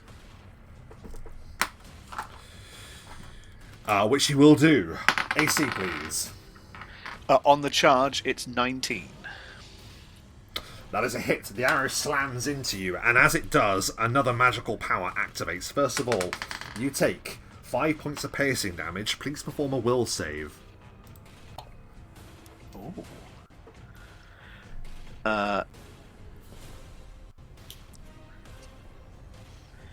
Silaster is going to use... maneuvers they're fairly common. I'm going to use my maneuver, so I'm going to use a concentration check instead. 23 instead. Wow, so the arrow, fires at you. It slams into your shoulder, and then some other strange magic detonates. A waft of colourful lights just erupts about you as colour spray detonates next to you. However, you're able to resist the power of that energy. That's its turn. Ansel. So Ansel's going to have to move to get him back in range. I go to there, where I can properly see him. And then I will throw an Eldritch Blast, Sickening Blast, at the Magic Kobold. 16 on his touch. I didn't know if you were being serious about him calling him a kobold, or if that was just because you still don't know what it is. Yeah, no, It's a kobold. I'm assuming Kobold. Yeah. No, apologies. That's alright. That was his touch, was it? Yeah. That's a hit on his touch. It's the underground thing, obviously. Yeah. Oh, I just seen what I could see in the distance. Yeah, we'll get to that. So, with 3 ones, he takes 8 points of damage. It's still more than enough to The, dispatch him. How do you kill him? Yeah, he just gets caught by it and just starts coughing up blood, pouring from his poor little hyena mouth. And it just collapses to the ground. There doesn't appear to be any further movement coming from around the corner. However, Ansel, as you finish your killing blow, you note that there is a rather vicious pit. It actually drops 35 feet down. And at the bottom there appears to be a rudimentary rocky spikes, dulled by time, but still pretty vicious to fall upon. And so I'll turn to Obsidian and say, look out for the gap. Oh, are we out of out of rounds now? Yeah, absolutely. All has gone silent for the moment. Oh, yes, I will look out for the gap. Can we go on the edge and sidle past the gap? Yeah, so it's either going to be a balance check to arch around the sides, or it's going to be a jump check for you to just hurl yourself over. I mean, Celesta will offer an arm. Yeah, it's gonna have to be a balance because it's either -1 or +1. Add +2 for Silasta being ready to aid you. So Silasta will give you a +2 there. Thank you, Celeste. That's a 5, so... Can you please perform a reflex saving throw? Silasta, you can do the same. Oh, no. As you were actively there, ready for him. Better. Natural 20, 24. Natural 20 as well. What? Double natural 20s. You literally meet like I fall, magnets. and then he like swings me up onto the other side. Oh, that's so cool. Yes, absolutely. You swing up and you land perfectly, superhero pose, on the other side. Yeah, and then I think it could be a really cool moment if we would have just let it pass, but we definitely don't. We have a moment of just looking at each other and going, that's really cool. Ansel slow flaps. Yeah, And then attempts to jump. yeah, Ansel, Was that jump with your or a turn balance. as well? Yep. Jump. We'll try and catch him on the other There's side. no need. There's no need. He definitely God! won't. He jumps over our head. Roll 20 is obviously broken. This can't be real. It means that we're Ansel gonna lands over here behind us over the heads. after doing a triple flip through the air. He's on Ansel fire. becomes Batman and lands on the other side. Amazing. You all pass by. Cry is small enough that you can just scurry across the edge, no problem. As you're sort of looking, you see the felled knoll. He has a strange quiver on his back. We will discuss that first before the elephant in the room. There's an elephant. I've not seen the there elephant. are- You need to go further around the corner. There are 3 arrows that still remain in his quiver. Do any of you have a bow, even? Well, he We does. have a short I have bow in summons inventory. that can use a bow. And he does have a bow. Can we let's have a identify what sort of... Yeah, arrows you they can are? give me a knowledge arcana or a spellcraft check, either. Those have tomes Magical Coming new +5. into use Spellcraft. already. They're equal, Wait! so it'll be Spellcraft Arcana. Well, I got 25, but that was the 4th 20 in a row, by the way. That is the Um, 420 in a insane. row. Oh my god. I've got my Also ability, beautiful. Sense Magic. I can understand magic items by doing a level check. Well, you don't Completely need forgot that. to, because that's a natural 20.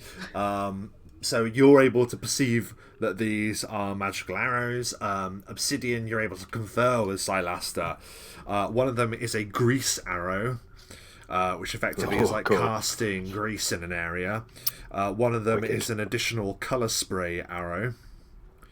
Effectively, if you land, they have to perform the save, and a singular target suffers the effect of colour spray. And there is a flame burst arrow that effectively is a fireball arrow. Call it a fireball arrow. Fireball on area hit. Cool. For 8d6 fire damage on a failed save. Wow. Not bad at all. So DC for the colour spray, or is it just... as the Will level? DC 14, apologies. reflex DC 14 for Greece. Yes, it was unlikely that was going to have much to do with to bother you with Silasta. Had you failed the spell, you would have taken the least effect of Colour Spray, which is just being stunned for 1 round because you have 5 hit die or more. Cool. And his bow, is it a short bow or Standard long bow? short bow. It appears to be lined with a strange kind of fur. Has a few weird teeth, sort of like etched into it. Grin would be happy. Now let's discuss what you see around the corner. You're sort of looking at this stuff, and then you look up and you see what can only be described as a vast totem that rises into the air of a echoing cavern. And from it, Sauron. from it, there appears to be this strange, viscous green liquid that flows around the river in strange patterns. You can give me a spot check to see if you note any particular further detail from where you are. DC 15. Can I use my detect magic eyes? Yes, you can. 22. I'll still do a spot check just in case there's anything magic. My spot's any good. 14. Yeah, really good. You note that there appears to be some kind of strange, almost protective field on the area, Ansel, just at a glance.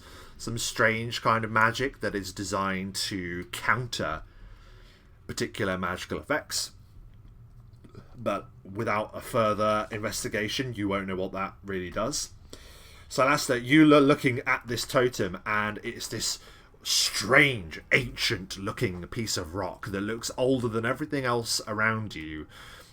It looks like those really, really eroded plinths or columns that you find in Egypt. You know, that's just been completely weathered by time. However, you note that there are a number of frightening-looking symbols, mainly focusing around an eyeball. You also note that at the top there appears to be an eyeball, which is sort of like the pièce de résistance, the finishing effect, this gleaming, solid gem of an eyeball that is just resting atop this great totem. You can give me a history check. Not an easy one, not a super difficult one. I have history. Mm-hmm. No ranks in it again, but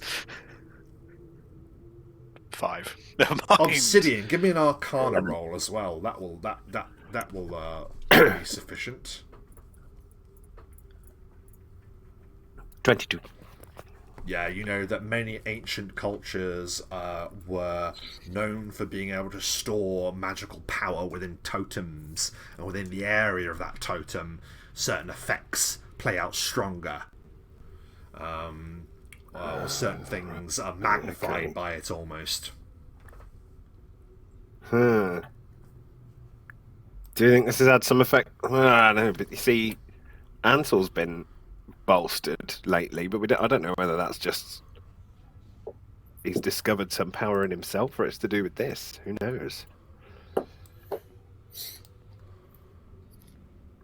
don't recognise this. Are you all going into the chamber? Yeah, I've stepped in. Stand on the edge of the chamber. Oh yeah, I'm not going far in. Yeah, as far as I understand, so like not reaching in just yet, but yeah, you sort of looking in, and there appears to be another way that goes off in this direction. There's also, as you look around the corner, as you're the one that stepped in, Obsidian, you see that there is another way that appears to be like blocked with spikes of wood lashed together with rope. A very rudimentary barricade, clearly been fashioned by, you imagine, gnolls. It looks very much like their handiwork from their tents and their setup from before. Okay. Should we have a little look in that direction and just see what I think is down there? Just another corridor. as you move around the corridor, Obsidian, you look around and you see over the barricade there is a gnoll. It is hunched over and peering through an almost not microscopic, but an incredibly small hole in the wall that actually allows him to peek through this wall completely unseen. Ansel Silaster, I want you to perform a reflex save, please, as you hear the juddering of heavy metal. Oh gosh. 16. Oh, no, good. 21. You both are able to hurl yourself out of the way as a heavy iron portcullis just slams down behind you. Boom! The sound echoes through the cavern. Obsidian, you're still looking over the barricade as the gnoll sort of like just fully turns around to look at you and just begins laughing manically. You hear a boom. The floor shakes, the viscous green liquid on the floor. Tremors run through it. Boom. Another great tremor. Until you see a vast shape moving from around the corner. And when I say vast, I mean vast. Getting Minds of Moria vibes. Uh-oh. Boom. Oh, big. God. Boom. A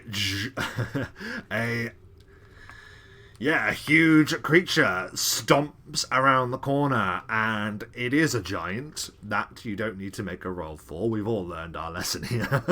However, what sets this creature apart from most creatures you've seen ever is the fact that this creature only has one eye fixed within its forehead here.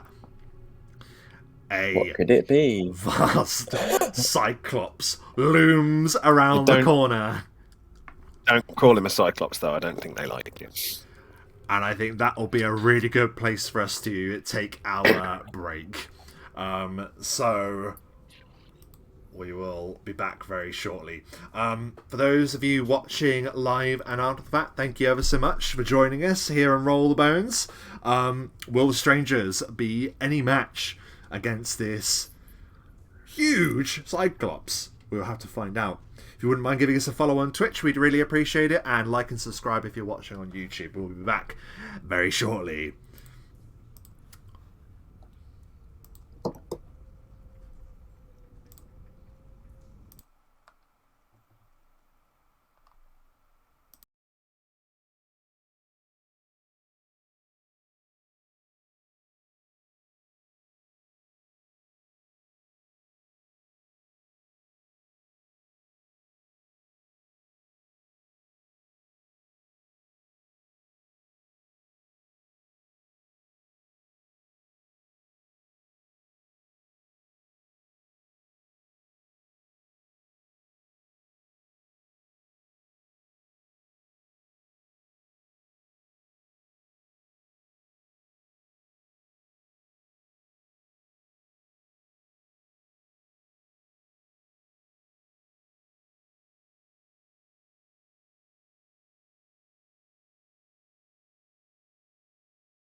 And we are back, and we return to the strangers who see looming out of the darkness, lit by this strange green viscous fluid upon the floor, a cyclops.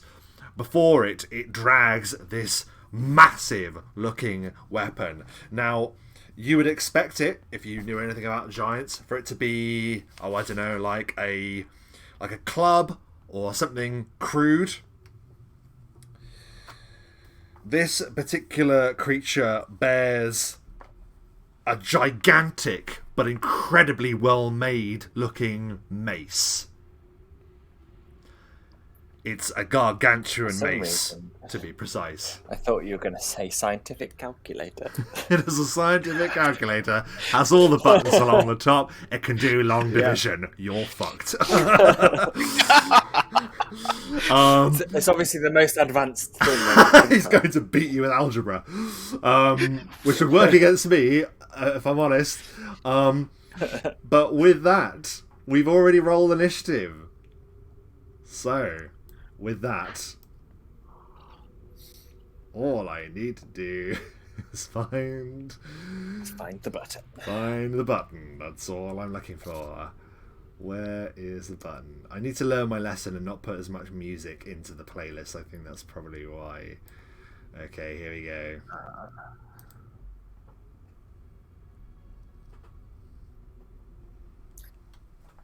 Oh. Ho ho ho.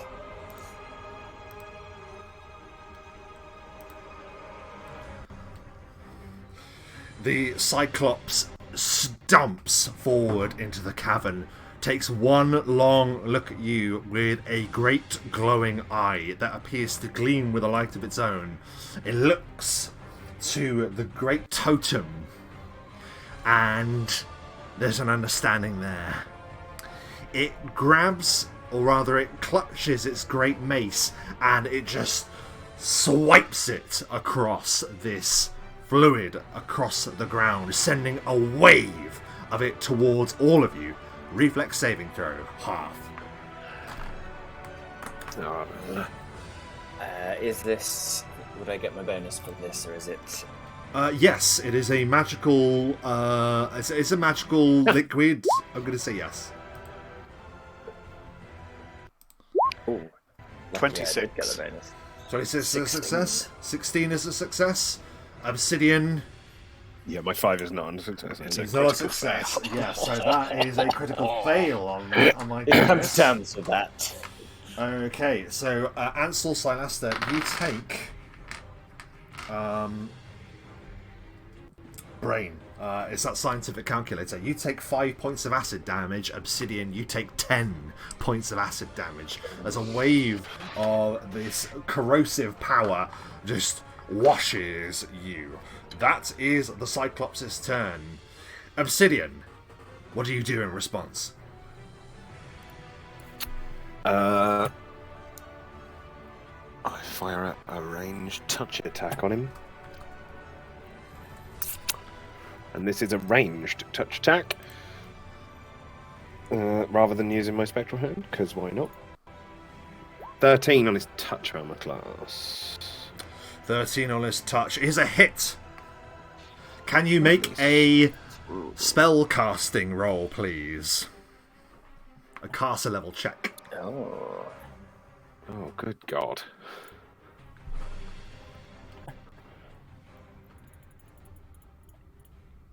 $24. You pass. Some kind of magical resistance attempts to stop you, but your power pushes through it. Wow. Hang on. 1, just 1, 2, 3, so it's 3. So it's 7 points of strength damage from my Ray of Enfeeblement. Okay. Does it get a save? I can't remember with Ray of Enfeeblement. No. No. He does not. 7, is it? Yes. Okay. lucky. He's got strength to spare. Probably. Yeah, it does. But that's okay.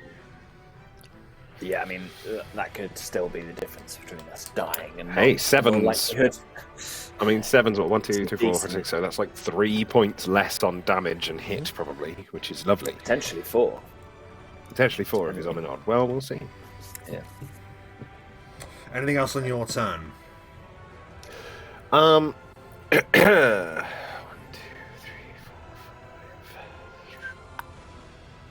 I'm going to move over behind. Alastor, protect me! Hide me. It's scary. That's me.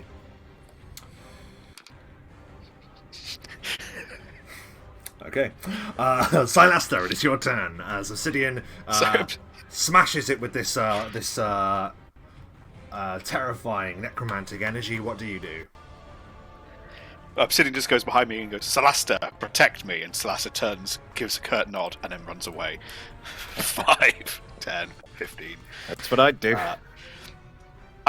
Instinct is telling me 20, 25, 30 to avoid this green, considering it stung my face when it got splashed on me, so I'm avoiding it. Yeah. Oh, I got so carried away with moving, I should have triggered. Nope, my fault. So I moved. As a free action, I will quaff a potion of Magic Fang. Nice, okay. So that gives me +1 to pretty much my attacks and my damage, but I'm not in close enough range to make the benefit of it yet. As a swift action, I'll drop into my Child of Shadow stance. I should have done it before I moved to get the benefit. That's my fault, I just forgot. Get the benefit next turn. You won't feel the benefit. No, I should have said it.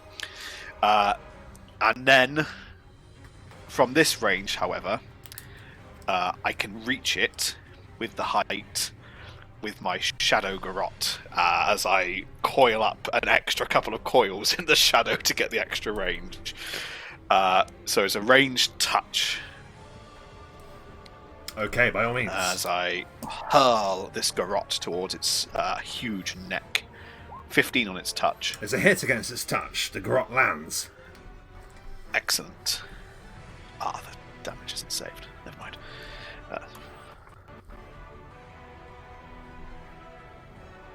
I am not sneaking, so it's just that. 27 points of damage. 27 points of damage, yeah. Your shadow power leaps forward, wraps around I'm the beast. sorry. Take off. I did the wrong maneuver there, so it is only... So... It's basically just the 5d6, so it is only 14 points of damage. 14. Got carried away there. Thanks for your honesty. Yeah, well, it still rips it into its flesh a little bit. But yeah, your shadow power lands and hits, but it doesn't seem to be too bothered by it. No, now, there is a chance it might fail, so it does have to make a fortitude save, please, DC 16. I'm sure it will pass. Never know. DC what, sorry? 16.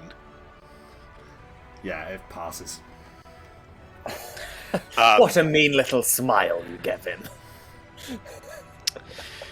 It tightens around his neck, but doesn't take long before it snaps off. And with Silaster's turn at an end, Ansel. So, moving until, if I can actually grab him, is going to move to here. Then, as a swift action, I'm going to attempt to curse the giant. This is it's a subject to DC spell 16 resistance. Will save. It is a supernatural ability. One moment. I remember last time we worked out your blast is, but I can't remember if your curse is. I don't mind either way, I'm just curious. Because obviously... I don't think supernatural is, but spell I'm not subject to spell resistance. Nice. Okay, so what's he got to do then? We'll see. He has to do a DC 16 will. Yeah. gets up on the die, unfortunately. Whatever power that you try and curse him with just bounces from him. Blast. In which case I will attempt a sickening blast. Cast That a level is check, subject to spell please. distance. Yeah. Would that be my... It is whatever level of spell casting you have, unfortunately. So I think I've got a reduction because of one of my classes. So I think it's only for 13. Michael's brain is going like wild. Unfortunately, that is not enough. Your blast power reaches up, but zoom, is dissipated. You see that the magic that is dissipated seems to be directed into the totem that stands tall in the corner. Your eyes fall upon a particular item at its heart. Anything else on your turn, Ansel? No, I don't think I can do anything else. I could have a potion, but I'm not going to. Okay. There is a screeching from behind you all as the knoll that's over here just gonna move there. This is how the fight truly gets turned around. He's doing something back there, but you don't know what. Your attention is well and truly fixed upon the Cyclops, and it is its turn. Yeah, it's just gonna cast its one eye about the room, and it sees Silaster. You're not invisible or anything like usual. Nope. Yeah, he's just gonna...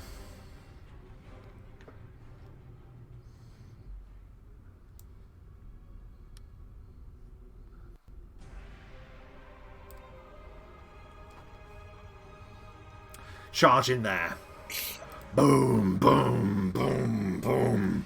This caustic liquid like being flicked up as he's charging towards you, and he brings up that insane gargantuan mace and brings it down upon you like a tidal wave. AC. As Celasta tentatively lifts up his new braces of armor. 21. Unfortunately, that is a hit. It just smashes into you. This overwhelming amount of power. Let's see. Bones break. Yeah. Yeah. This ain't gonna be good, mate. Not gonna lie. 4. That is, with the reduction from his strength, 21 points of bludgeoning damage. Not that great for him either, to be honest, if I'm going to be honest. But yeah, he rushes forward and just slams down his great weapon upon you. The ground shakes and cracks as his eye is well and truly upon you. There appears to be some kind of flash across his eye as well, but nothing happens this round. That is the Cyclops' turn. Obsidian. I will do exactly the same as I did before. Okay, you casting a spell? I am. So you're aware that will provoke an attack of opportunity as you are within his range. Casting defensively. Very good. Which is DC 15 plus spell level. It's a level 1 spell, so it's DC 16. Just double check on what that is. Yeah, okay. DC 15 concentration. DC 16 concentration. I'm sorry. But yeah, so that's fine. So I can cast defensively, so he will not get an attack of opportunity. But I do have to land the touch in the first place. Does it?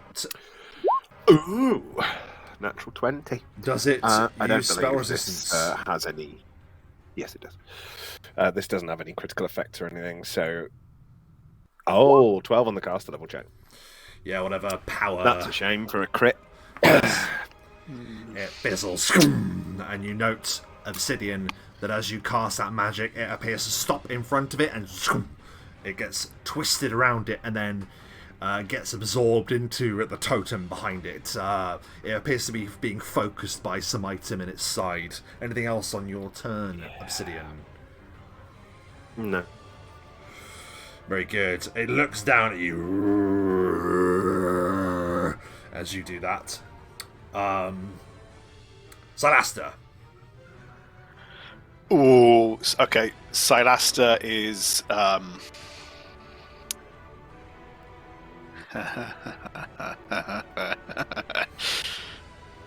as a swift action, Silaster will use his Cloak of Deception, and he's going to vanish. Goodbye for now. Sorry, chaps. I'll be back in a bit. As a free action, as I did use it last time, I'm going to atomize Moderate Wounds potion into... I'm going to mist it. That provokes an attack of opportunity. I'm invisible, but He can me? see you. Right into Oh, the air. bugger! Right, okay. Well, There is a I'm not gonna glint try and across remember his that. eye. As you do that, you suddenly see that despite you vanishing from usual sight, this creature can well and truly see through displacement, invisibility, and all kinds of trickery. It brings down that mace once again as it takes the attack of opportunity. Fair enough. Okay, right. Possibly a critical. Oh, shit. That is a critical. You bring it up and it just goes BAM! And it just utterly decimates you with this strike. Oh dear. Oh dear. Oh dear. That is 30 points of bludgeoning damage. Exactly. How much? 30. 30. Yes. Give me a How many moment. hit points have you got?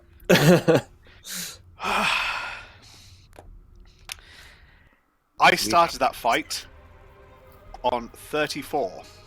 Oh shit! You took a bunch. last time. Silaster, now on minus 17, comes out of invisibility as a bloody mess on the floor. Silaster is No. absolutely crushed. There is nothing left of the assassin. He No. is just mush. Silaster has a shock twist. Tried to slave his hide in his invisibility trait. Didn't even think that the one-eyed Cyclops would have that. Oh. Silaster is dead. And not even, like, savable dead. That's minus 17. That's ridiculous. Oh. That throws a little spanner in the works, doesn't it? It fucking does. Well- When we're locked in here currently and Shit. can't land any spells on him. Fuck. Can I at mean, least... Not that I'm not upset about give- you, but fuck. Can I give Silaster a final thought as he clocks that the I hammer is coming mean- down? Yeah, let's do that. So hang on a second, give me a second. So yeah, I didn't expect that. I thought well there we are. That's just how it goes, isn't it? So yeah, the strike happens, you think that you're safe, you think you're invisible, and the Cyclops with its ability of true seeing just sees straight through any deception that you have. And yeah. I don't even have any sad music to play. It's okay.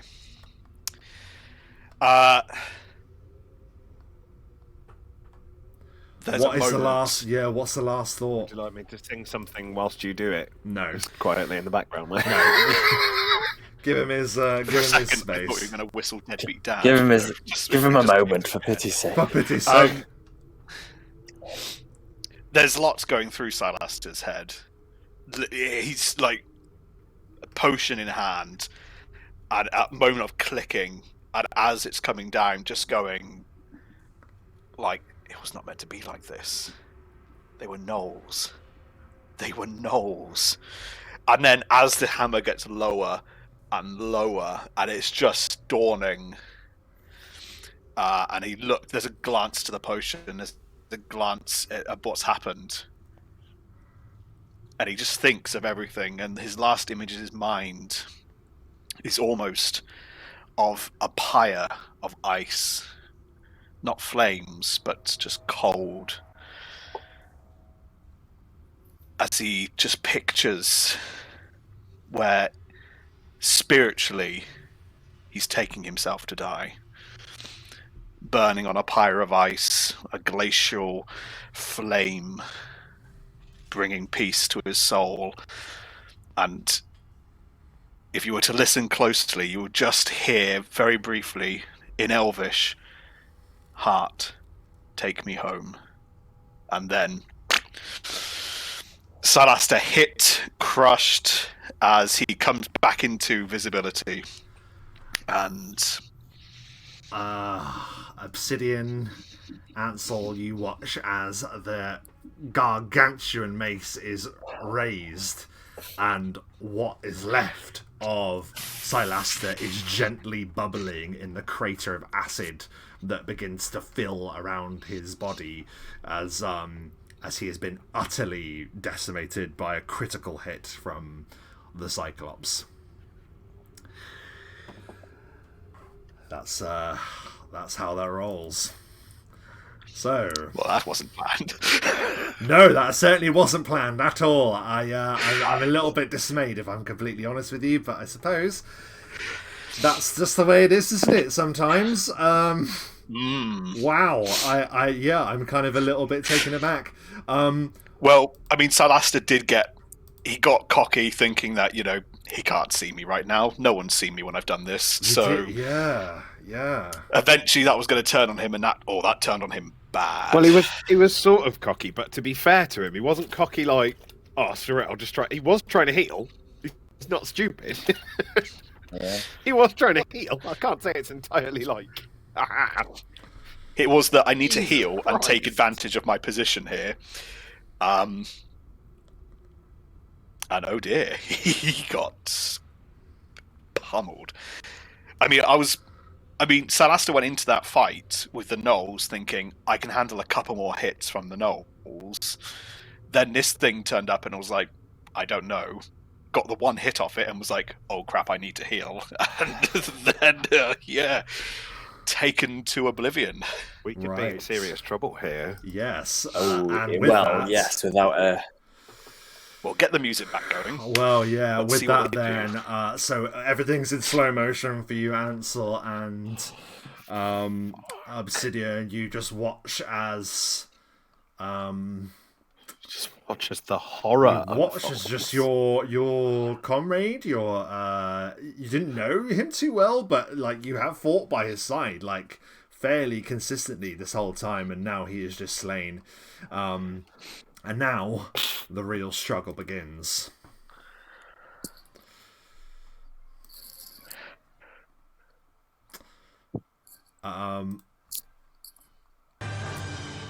We have music. There we go. That was weird.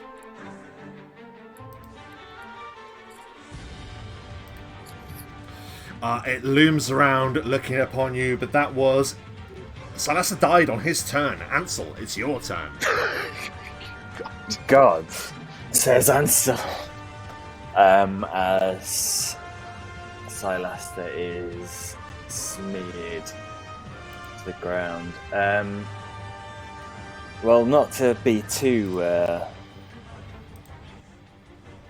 cruel, but I'm going to take a potion. Do it. What is it? A Cure Minor, which is D8 plus 5? 1d8 plus 5, yeah. 7 points. It's not too bad. Get that atomizer from my corpse. Well, I'm not going anywhere fucking near your corpse. Well, that's not true, actually. Quote. I'm gonna run Can I jump over the acid as I go? Can I? Yeah, as long as you're like across the not room? knocked into it, you don't have to like do a checks to run over it. The main problem is when he wants to, he can just throw that up at you at any point. But yeah, you can run across it without any issue, really. 15, 20, 30, 5, 15, 20, 30. So if I get to there, just going straight across, he's already used his attack of opportunity, so he can't swipe at me on the way, can he? He can't. He can't. No. Good. That's a relief. Yeah, so Ansel is going to, swear, take a potion, and then just fucking run for that. There's something on the altar, isn't there, that is absorbing the... Yeah, so in the pillar you see what looks like the hilt of a blade that has been driven into the totem. It appears to glow with the same kind of colour as the acid that surrounds the room. Cool. I'm going for that. As it's fairly obvious, I don't need to... Yep, so that's coy your about potion. Have you done your full movement? Is there anything else you can do? Well, I've done double movement, so that's my action and my move. Okay. And yeah, that's it. We are back to the top of the round. Obsidian, you look up as this monstrous creature just turns its singular focus upon you. And it's its turn. It hasn't moved. It is going to do a full round of attacks against you. What is your armor class? 15.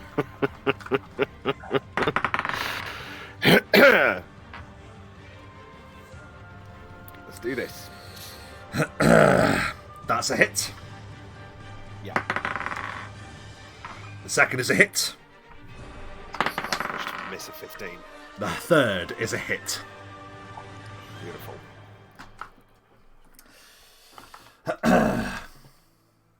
Run. Yeah, mate, but if I run, it's going to get an attack of opportunity. If I cast... If you just run, you shouldn't, because you're withdrawing. Yeah, but even that being the case, it can reach me in a round. I suppose if I do a double move. If we'll you see, won't we? survive, that's 3 hits. That'll be more damage than That Silas. is 51 points of bludgeoning damage in total. Okay. Bludgeoning. We are... Hang on.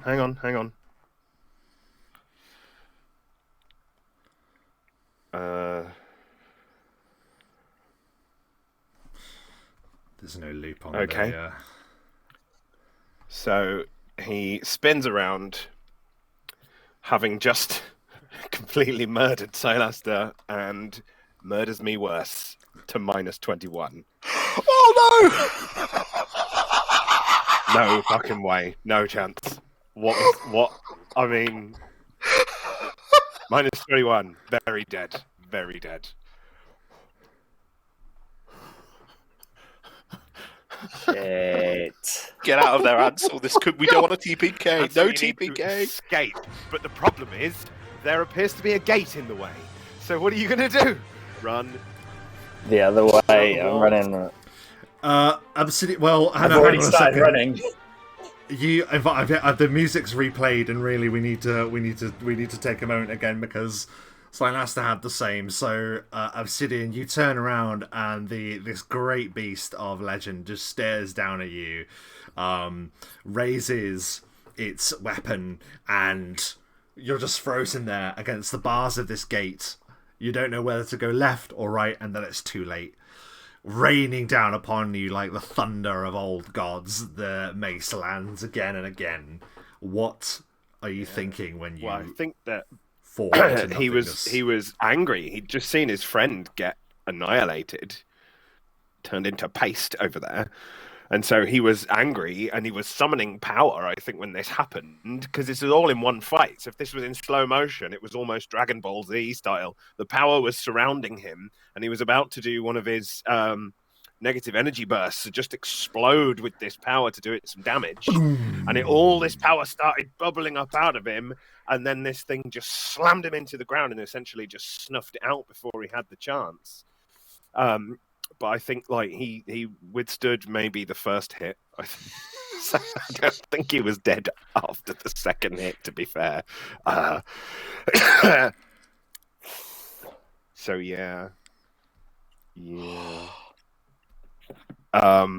What is he? But I don't thinking think he about? had the opportunity to say anything. All right. I think he was. I mean, yeah, he's dead now, so we can just say it. No, think don't. He was thinking, Don't. I mean, he was. If it was a he spoiler, thinking about then don't. his life and his his home and what he's losing. Yeah, Everything. Ansel, you watch as the great beast just absolutely wrecks him.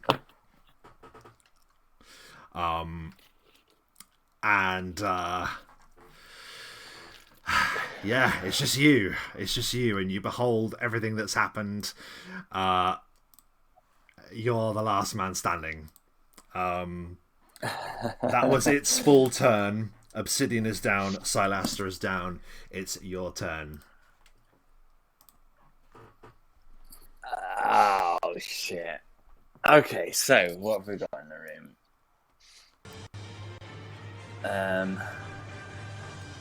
Don't think there's space in the cave for any. So if I could get...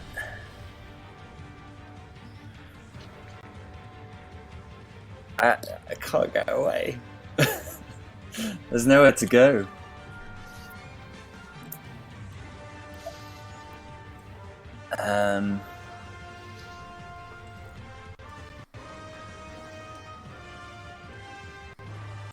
It's that corridor, but there's a knoll in the way. I'll carry on with what I was going to do, I suppose. I haven't really got any alternatives. I'll complete my step to the sword and try and pull that out, the blade that's in the altar. As you rush to the blade, you clasp your hands around it.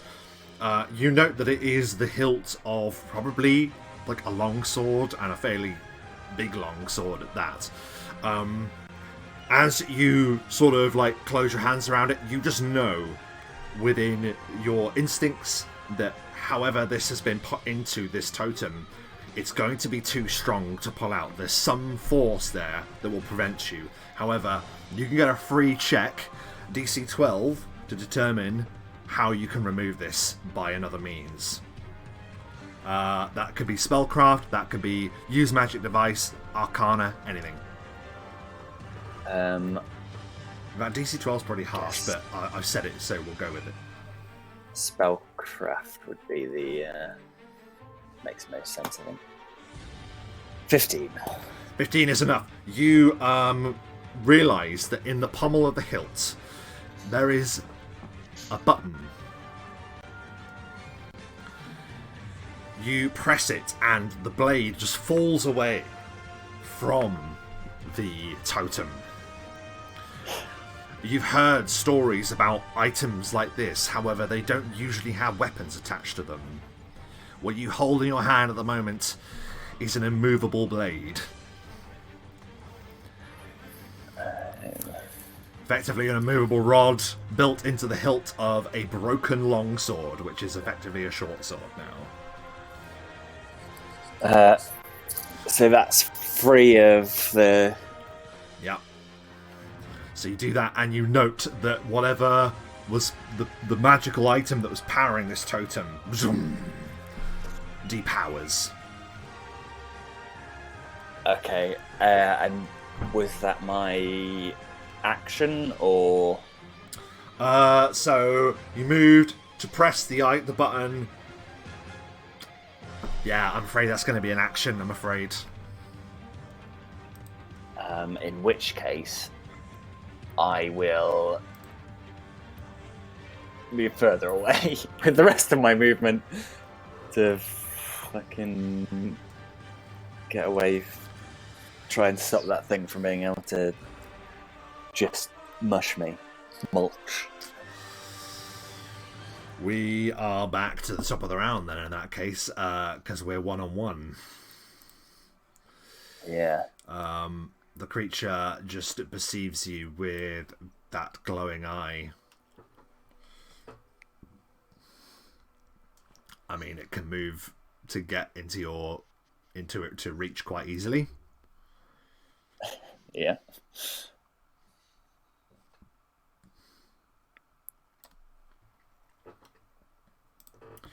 Armor class. Oh boy. It's a mighty 16. Good night, sweet prince. He can't kill me in one. He's only got one attack. That is possibly a critical. He Ah, might kill you. I He wish can I kill could. me in I one. wish I could. I Why wish I would had like a you video even say feed anything? here. No, it's fine. What was it? Sorry, 19, 16. 16. 16, not 19. I That's wish a it You was. forget I That's was a- the tank. That's a critical hit.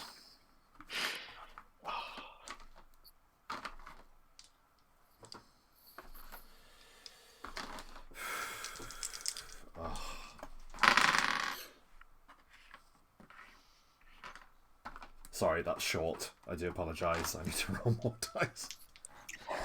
I need to roll more dice. 53 points of bludgeoning damage. So, luckily I have damage reduction 1. So that's 52 points. But unfortunately I had 50 points of health, so I'm -2. good night, sweet prince. So I'm unconscious. But you're not out. But I'm not out, I'm not dead yet, but I probably have fallen into acid, so Oh no, you're going to dissolve. It's the Terminator.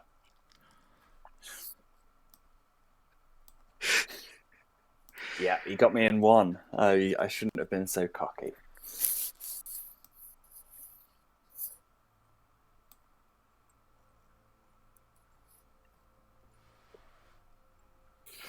Well, I feel that went really well, guys. That was it was a great little random side cave. Mm-hmm. Less random side quests in future. Next time there's a side cave, it can fuck off.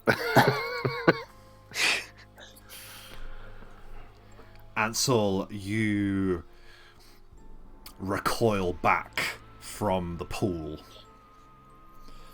The vision that swam before your vision in the mirror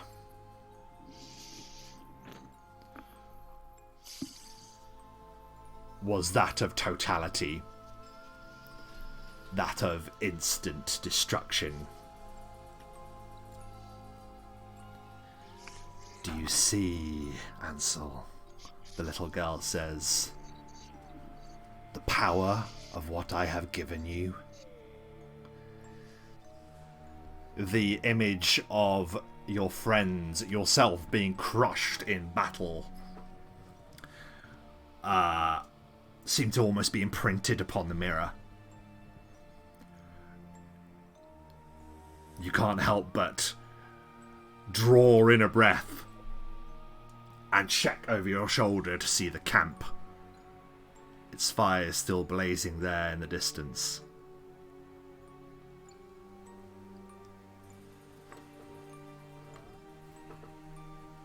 Ansel recalls the look of shock, fear, and then the blankness of death in each of their eyes in the vision, and steps back, his eyes fixed once more on the mirror in his hand, hands shaking now, knowing it to be the truth. This place, it holds a strange power. A power of prophecy. It's where it got its name. And you can hold a mirror to it.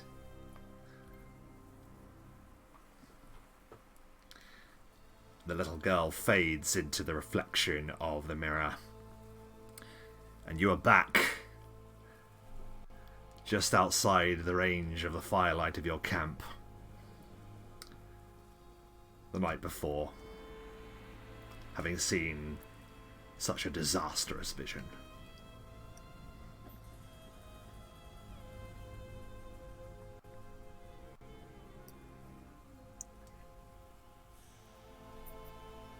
And with the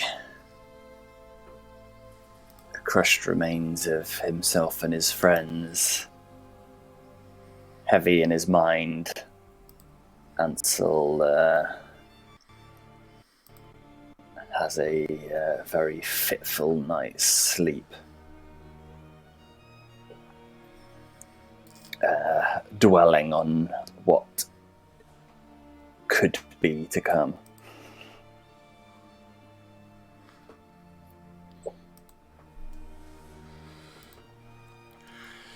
Silaster, you are about the campfire. Mm-hmm. How are you spending this evening? Well, is this the evening that I was reading the book? Yeah. I'm reading a book. Planning for possible eventualities in Valdenor. Not really too concerned about Ansel's absence at this point. It's not the first, won't be the last that he vanishes. But just reading into the Book of Arcana, just having a gander. Bit of a headache.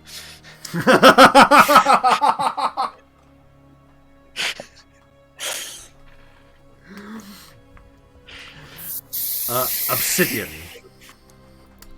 You, I believe, are writing a book.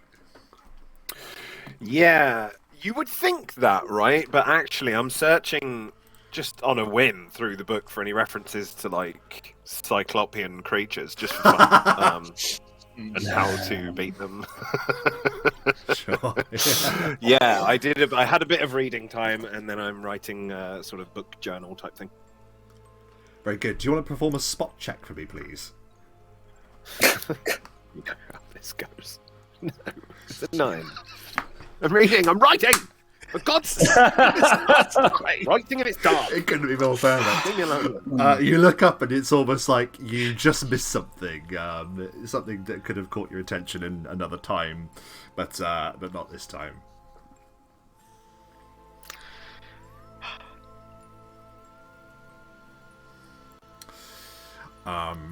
Suffice to say, I don't know if it's clear or not, the pal potions that you would have used use a magic fang as well, Silaster. Any of that hasn't been used. Just to be clear. Yes. And we didn't get those 26 gold or random bits of... none of that. From the thing. None of that. Nope.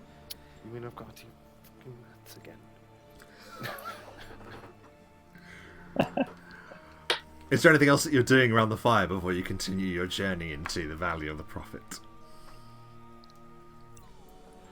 I don't think we should go there. Does it?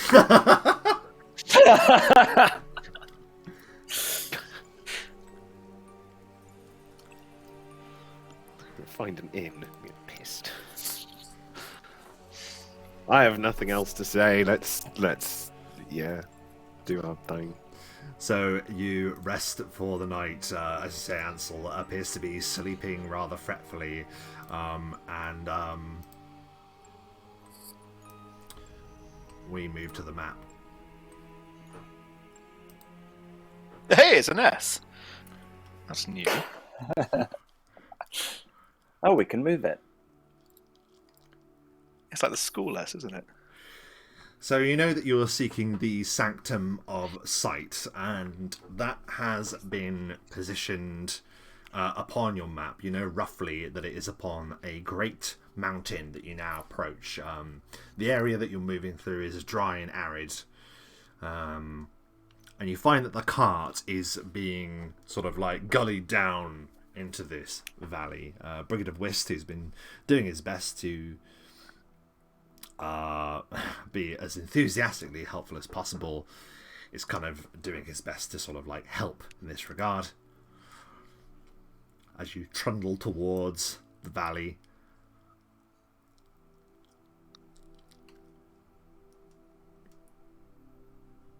Ansel, this is running through your mind like deja vu currently. Yeah, and he's like the Are we in longer Final it goes- Destination, do you think? yeah. Death's after us now.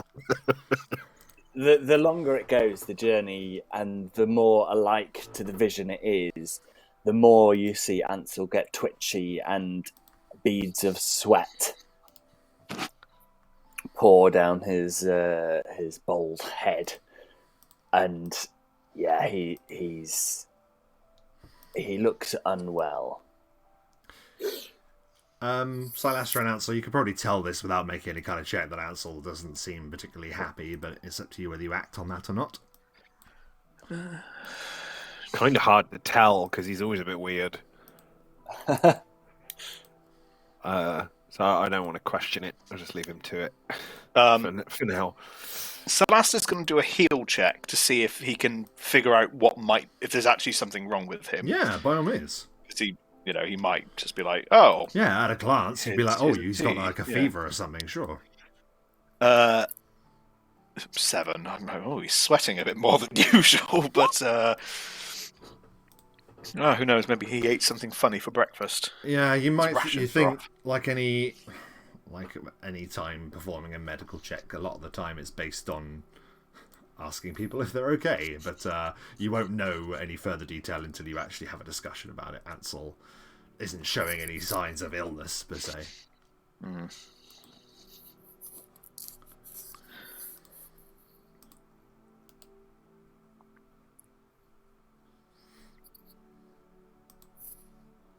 Again, Salasta's not the one to fully talk, so he's just looking and be like, trying to figure out in his head. Just. Okay. Yeah, it isn't long before you find your path winding through the catacombs, or past catacombs that appear to have eroded into the wall of this valley. Some of them appear to be cave-like, others appear to belie the suggestion of ancient architecture that has been hewn there many, many years ago from ancient history. You find the cart, the necrowagon, like, trundling along. Brigid sort of makes the observation that if you do want to keep going towards that mountain, eventually you're going to have to get off. The necrowagon isn't... You're not going to be able to climb a mountain with a necrowagon. It is at that point that you draw towards a particularly large cave opening. It yawns to you. There appears to be signs of debris outside. Ansel, do you recognise this like cave? He's seen a ghost. Interesting looking cave. We should explore it. I agree. Get some information about No. the area. Learn more about the area. Yeah. Ansel's just no. We shouldn't go in there. Ansel, you're being weird. And that's saying a lot. Come on, man. Let's go. There might be some good loot. The only thing that waits for us in there is certain death. Now I think you're being a bit of a pessimist. Come on.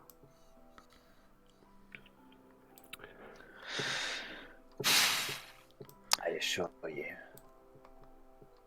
Can I do a sense motive? I don't know what the DC would be, but just to well, kind Ansel of isn't gauge. lying. I wouldn't say Dom is he. He's definitely not lying, so you can certainly do a Not, sense motive. not as far as he's aware. I mean, just to kind of get a motive of how much Yeah. Celesta kind of believes Ansel's Yeah. kind of 17. I mean, You've not seen This is Ansel weird. like this before. Ansel gleefully cackles and pursues like danger. You've never seen this man ever be afraid. You've never seen him like shy from a challenge.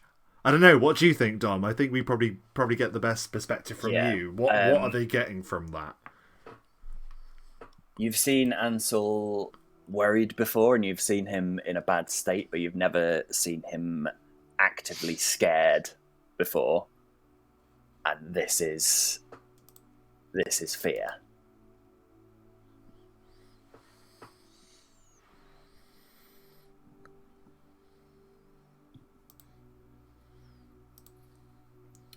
The wind howls through the Valley of the Prophets. There's an eerie kind of feeling that settles around you. We've been in caves before. I don't understand what's wrong with you. We have it's mission. We should continue that mission.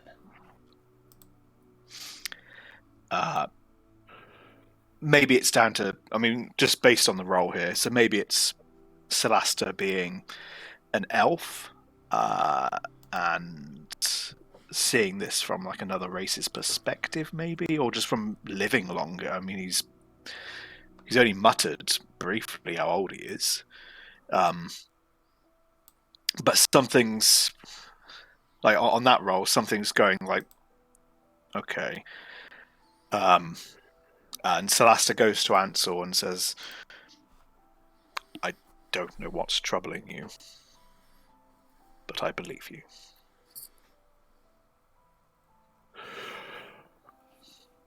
Hey, there you go. We should all get one veto.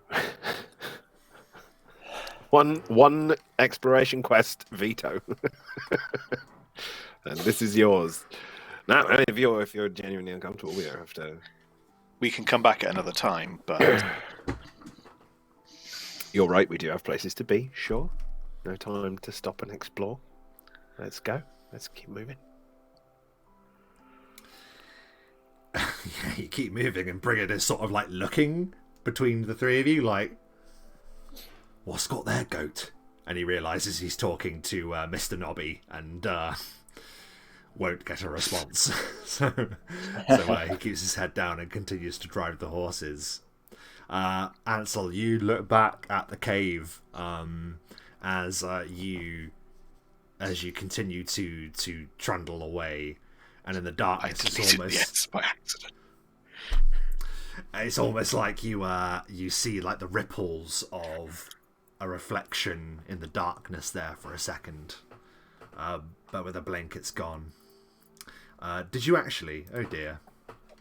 Yes, I was trying to make a note of where the cave was, and I deleted both the S and I'm not sure if I can undo what you've done. I don't think, but that's fine. I can't undo either.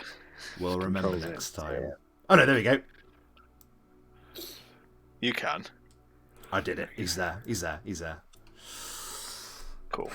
So yes, you continue on your journey. Now, as Brigid pointed out, the climb is going to pick up significantly as you approach this mountain.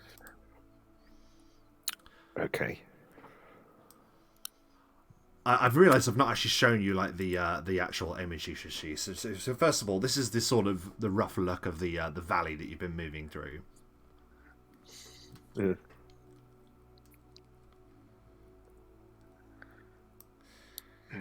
Wind blowing through gullies and rock.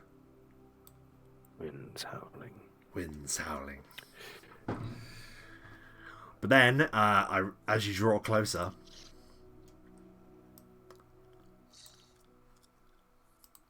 to where you believe the Sanctum of Sight rests, you see that there is a dangerous-looking climb ahead of you. I'm not good at climbing. I'd go so far as to say I'm actively bad at it. I wonder why that isn't loading.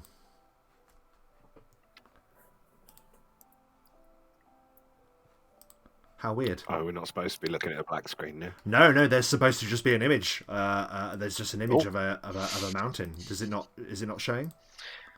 It is a black screen. A black mountain. No, okay, fair enough. Well, it was just some artwork, just to sort of denote the. Let's see if I can bring it in. It's not like got dynamic lighting on there by accident. I don't think so. Let's just find out. He'd still shall be we? able to see it, wouldn't he? Yeah, I'd still see it. Yeah. Ah, good point. Okay, well, let's see if I can just draw it in. Bear with me one moment. While As you're we were doing on the journey, I'll say that you probably would have noticed that Ansel is repeatedly and almost feverishly checking a broken piece of mirror that he seems to have got from somewhere that you've not seen before. And particularly in the immediate aftermath of the cave disagreement, he is almost looking for something in the reflection, hoping to see something. But yeah, he's You're like a budgie. I mean, Salasta's not making any point of really trying to hide it, but Salasta's keeping more of an eye on Ansel. I mean, he's been curious about him before, but now he's concerned to an extent. Like, what's gone? What's happened overnight? Ah, there's something. hey, What is going on? That's what you're probably thinking. Like, oh my god, this guy. What's happening with him? Is he? What does he class know? is he? I think I figured most of that out, but it's like, what's driving him to such fear and yeah. There we are. So that gives you a rough idea. It was meant just to be there in the background as a to denote that the climb, Yes. rapidly sweeps up in front of you. As you've been journeying, like you're sort of like halfway through the day, and you'll know that the rest of the day will probably be taken up with this climb.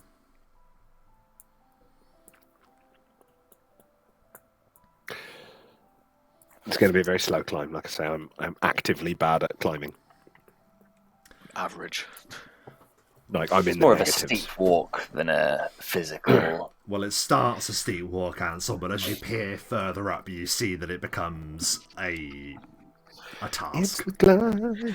I'm gonna just say this now. Pretty much between anytime Salasta's got a chance to rest, he will be, and even just for like 30 odd seconds or so, he will be preparing his shadow jaunt ability, just so he's got like a teleporting thing.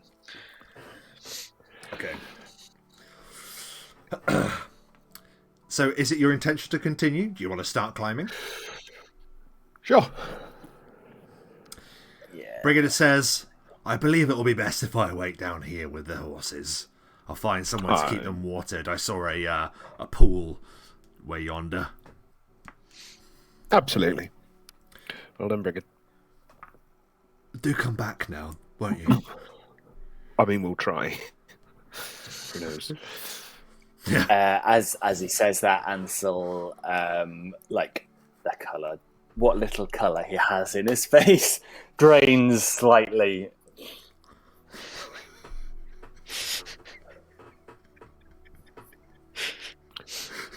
Just quickly try a turn undead on Ansel. Just like. Yeah, just under the... Okay, fine. Just Right. checking. So we're gonna scale the Valley of the Prophet now. This is gonna take the form of a skill challenge that will have 5 rounds. Okay. This is going to go badly, guys. I'm very, very bad at climbing. So, well, this is just the thing. This is just the Just thing. don't fall. This is something that we're going to give it a try. And effectively what it is that every round you use a different skill that you narratively explain how it's helping you climb the mountain. So a spot check, I spot a good route. Or a survival, this is a trail or something that's gone up here, I use that. Any skill that you have, you can use. Okay? However, you can only use one skill once. Okay? And you have to beat 5 rounds. So 3 of you, if 2 of you succeed, but 1 of you fails, then that is a failure to the round. Okay? If 2 of you, if the majority of you succeed, you will win. Yeah. Majority basically wins the round or not. Okay?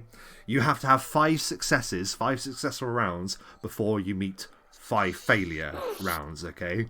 If you fail the skill challenge, you will be met with a dire consequence. If you succeed, you will travail the mountain successfully. Okay? Haha. Okay. So, we're going to begin, and I think it'll probably be better, just because it's going to be sort of like a passive skill challenge. I think it'll be better if we go by initiative modifier. So I believe that'll probably be Silaster going first. Yeah. Yeah. For once. For once.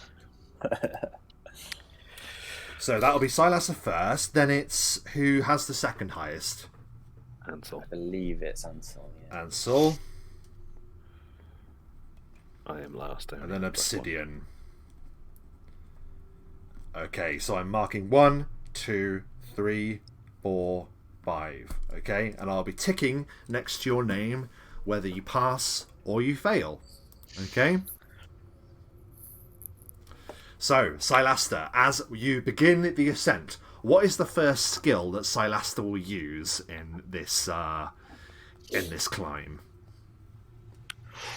Okay, I've picked, I think, 5 that I can work thematically. I have got them all here. Mm-hmm. I'm going to start possibly my hardest skill. Mm-hmm. I'm going to attempt. I see ahead an actual climbable rock face that will get up to a decent position. It's a sheer climb, but getting up there would lead to a clearer path. So Okay. I'm going to actually attempt a climb. Okay. Let's see. This is one of my lowest I'll be doing, but Okay. 23. That's not 23 is an easy success. So you describe what it's like as you're able to be successful in this manner. Yeah, I mean, if I'm leading the others with this, I'd imagine what I've done is I've seen a gap to a pathway up above, and what I'm doing is I'm climbing up, and I'll kind of offer support down to them. But by climbing up this kind of sheer rock face, I'm able to see a much easier path moving forward. Okay, fantastic. Yeah, so Silaster sort of is the trailblazer here, moving forward, climbing the unclimbable climb. Ansel, what skill are you going to use? I am not good at skills. So I anticipated that might be the case. That's absolutely fine. I am gonna, for the first one, seeing Silaster climb up this rocky little bit, Ansel is gonna help himself and Obsidian out by really looking very closely at where Silaster's going and using a gather information check. Very good. Yeah, see, I like that. That's great. That's fantastic. It's not a great number I've got for it, so brace yourself. No, I like it. I like it.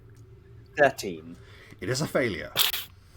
Unfortunately. So This doesn't bode well. That This is really a doesn't bode well. failure for Ansel on there. It's Okay. something you've got good skill in. Okay. So that is a failure for Ansel. But I love it. See, that's what I mean. That's exactly what I'm after.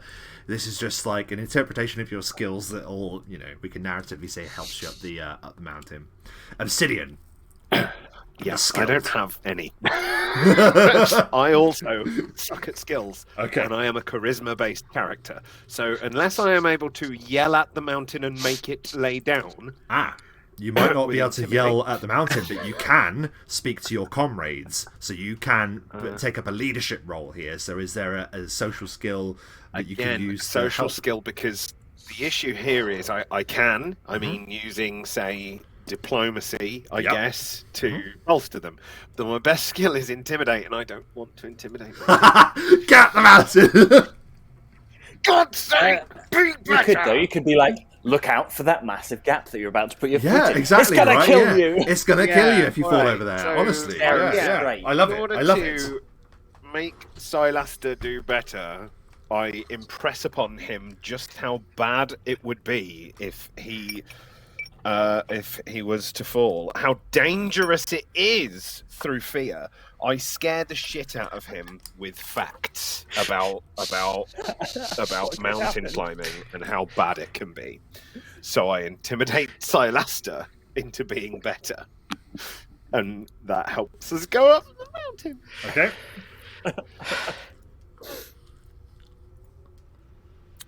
And I still rolled Yeah. a 2, but it's still 21. It's And it the roll is- to do it on, then. Is a success. Congratulations. So that means, because 2 of you were successful, that means that is a successful round. Obsidian, what is it like when you're using that skill to actually help the others get up the mountain?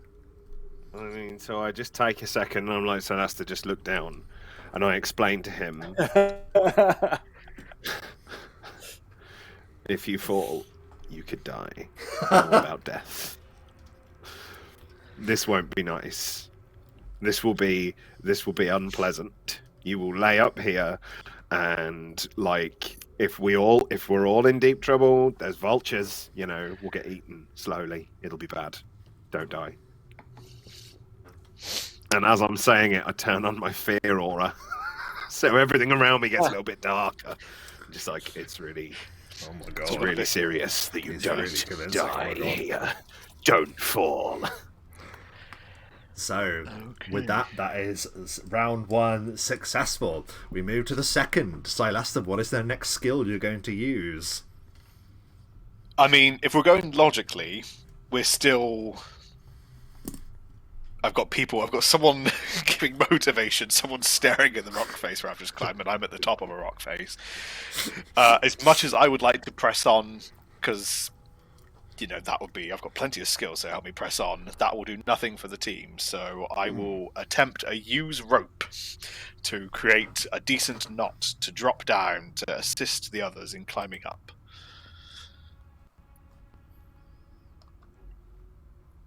Oh dear. Oh no, what was that? 7 to use rope. I tie a knot and then the rope just falls over the edge. It falls over the edge. No, you don't lose the rope, but the way you could have put the rope now like crumbles away and rocks fall into like a crevasse. Rocks fall. That was a failure by Silaster. Ansel. So Ansel, seeing this useless bit of rope, realizes he's going to have to do it on his own, and he spots some little sort of jutting out bits, and they're not too far apart, so he doesn't necessarily have to climb. He can jump, and he's going to try and use his boots of jumping, or whatever they're called. I don't know what they're actually called. I don't know, they are boots of jumping. Agile leaping or jumping or something. Yeah. Yeah, and use a jumping skill. Okay, nice. And fails. 11. Yep, that is a failure. So Oh dear. That automatically means that round is not going to work. So that means Obsidian can keep his skill that he was going to use for the next one. So there is a silver lining in that regard. Okay, Yeah. So that's 1 round success, 1 round failure. Okay. So yeah, back to the top. From my vantage of actually being up at the top here, what I'm going to do is use a survival check to see if I can scout out another route for the 2 of them to take. Very good. I like it. Survival. Make the roll. 15. 15 is a failure. To the top, boy. like, no. Got nothing, boys. Just, Nope. unfortunately. So the DC is probably that. Yeah. This is not Yes. going to go well. So Silaster, that was a failure for Silaster. Ansel. Ansel is going to disagree with Silaster's instructions and use his own survival and be like, it's not that way, it's this way. And we'll see. Oh, natural 20.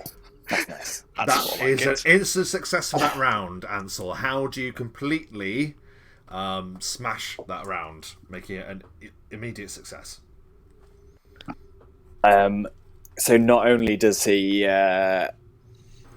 sort of disagree with Silaster and the route that he has chosen out, he actually manages to uncover a mountain goat route, which, while not a path as such, if you stay very tight in, you can just put your feet over your feet and you can sort of edge your way up.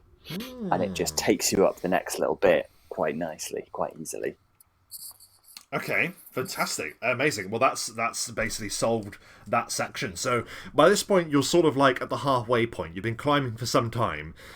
Beads of sweat cling to your brows, but the view is insane. You look out from where you are, and you can see beneath you this sweeping valley, and far in the distance to the east, like a gleaming white light, you see sort of like, yeah, some kind of white structure far to the east of you, but it's so far away that it's hard to tell what it is. Obsidian, you probably know what it is, but the rest of you, yeah, not sure. Right, well, that was an automatic success, so you've got 2-1 so far. Oh, it's tight. So we're carrying on then in that case. So that means that Silaster, we're back to you.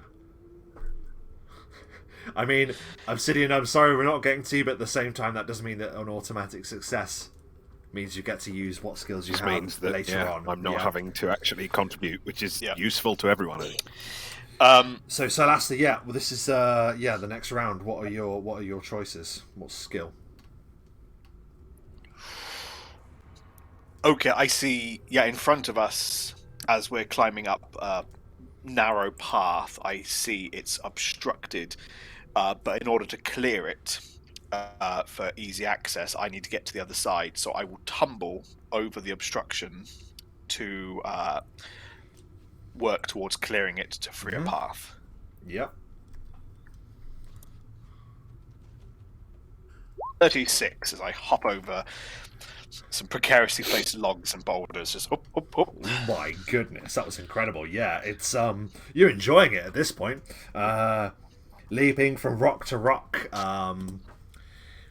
blissfully and in perfect balance. And yeah, being on the other side, able just to help in shifting and clearing a gap for a later predicament. Amazing. Ansel.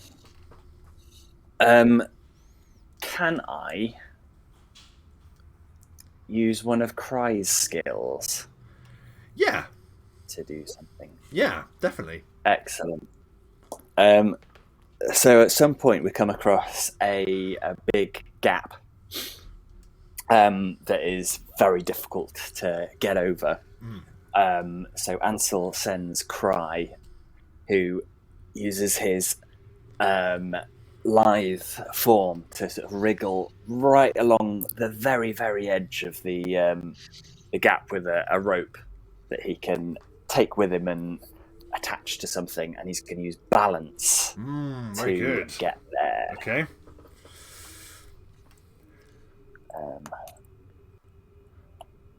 Which is his best skill, so hopefully 31. 31? Yeah. Oh, wow, yes. I'm just coasting, boys. That is a success. Fantastic, Excellent. which means the round is a success. Very good. Hurrah.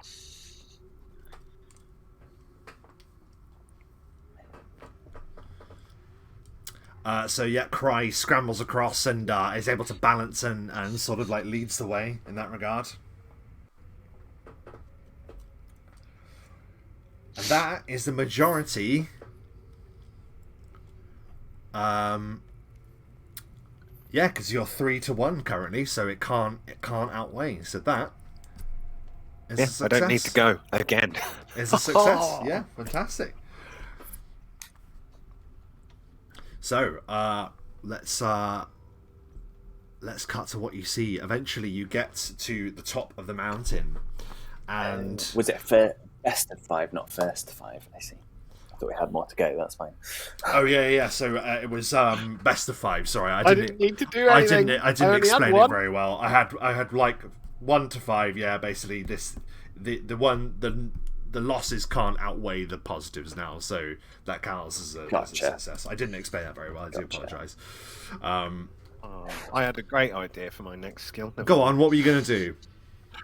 I was going to lie through my heart. I was about to tell the tale of the old mountain climber that I used to know that taught me everything he knew. And actually, I'm a pro mountain climber. I'm an expert mountain climber. I've suddenly remembered. And lie so well that I tricked myself into being an amazing mountain climber. You bluffed yourself into it. I love that. It's going to be so an amazing much. bluff. You reach the top and you realise that where you've arrived, you're almost on like for want of a better description, you're effectively on like an island of rock. You're on like a pillar, a jutting rock that extends to the top of the mountain, and you see that as you're climbing, you're beginning to recognise that there are like eroded stairs. This would have been still a difficult climb, but a more like structured climb at one point. And you realise that you're beginning to level out. Your hands and feet are now grasping onto steps that have been purposely hewn into this thing, and the column that you're standing on when you reach the top has a stone bridge that goes over a narrow pass.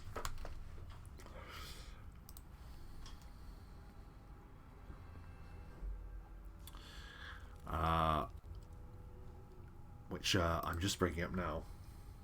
Is there anything you want to discuss or share as you reach the top? Is there anything that you do once you've made this really intense climb? You've finally done it. Is this the top of the world? Apologies. No, I was going to say Celasta was just through it. Now, through it was probably a bit focused, but now he's just throwing a bit more side-eye at Ansel, just to, not in a shade way, but just in a kind of like, is he still weird? How is he looking? What's going on? Just curious. So I think now he's noticeably better than he was, but he's still almost what's the word?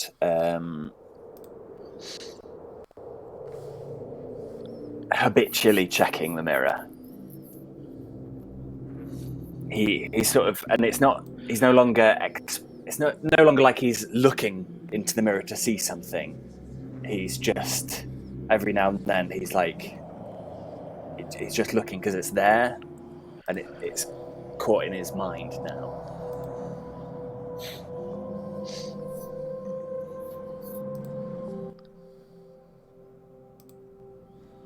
You see, as you're sort of like dwelling and looking at Ansel for a moment, Silasta, your gaze turns, and all of you perceive that as you sort of like reach the end of this rather long bridge, and you look over the edge, and you see like quite a wide river, looks almost just like a babbling brook from the height you were at.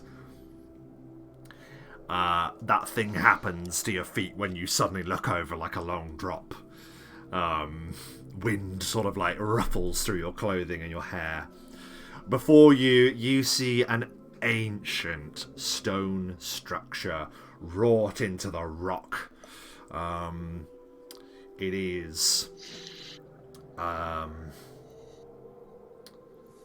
Yeah, it is a rather impressive to look at. You see that there are a number of ancient carvings in the walls, and 2 basins either side of a simple stone set of stairs with a thin layer of water in. All that accompanies you is the howling wind and the dust that circles you at this lofty place.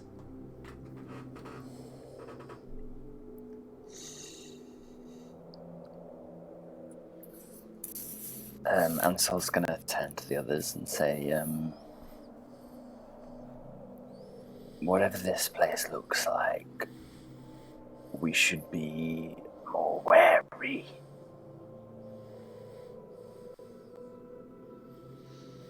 Even if it appears safe, we should be more careful.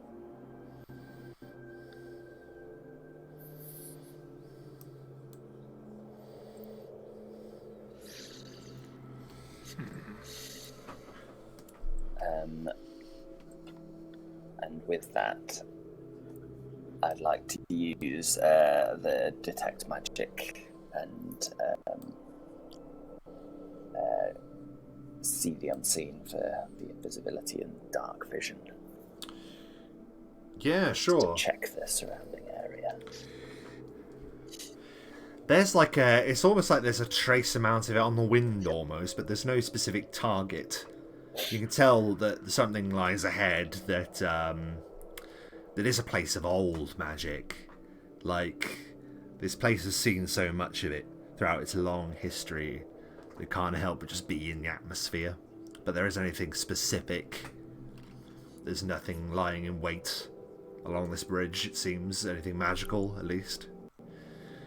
Just an old, ancient structure with its gate close to you. Ansel will turn to the others and say, this is a place of ancient magic. It seems almost asleep.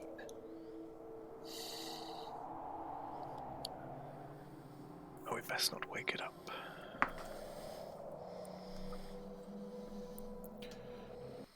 So we'll move over the bridge. Yeah, you move over the bridge. You're able to descend the stairs on the other side. Oh, I got a big echo. Can you hear that? Just me? Like, briefly, but I think it's... Just assumed it was an effect of being in the valley. Yes. Not this valley. I've had enough echoes for one session, I shouldn't say. Let's see. Yeah, so you get across the other side. There doesn't appear to be any trap. Any loose brick or waiting foe. As you approach, you see that there is a stone door there, but it doesn't look too heavy that you wouldn't be able to just push it open. Now, I've been looking forward to this because this is a new feature in Roll20. You will note that there is a symbol there of a door rather than there just being an asset. Now you should simply be able to click on the door to interact with it.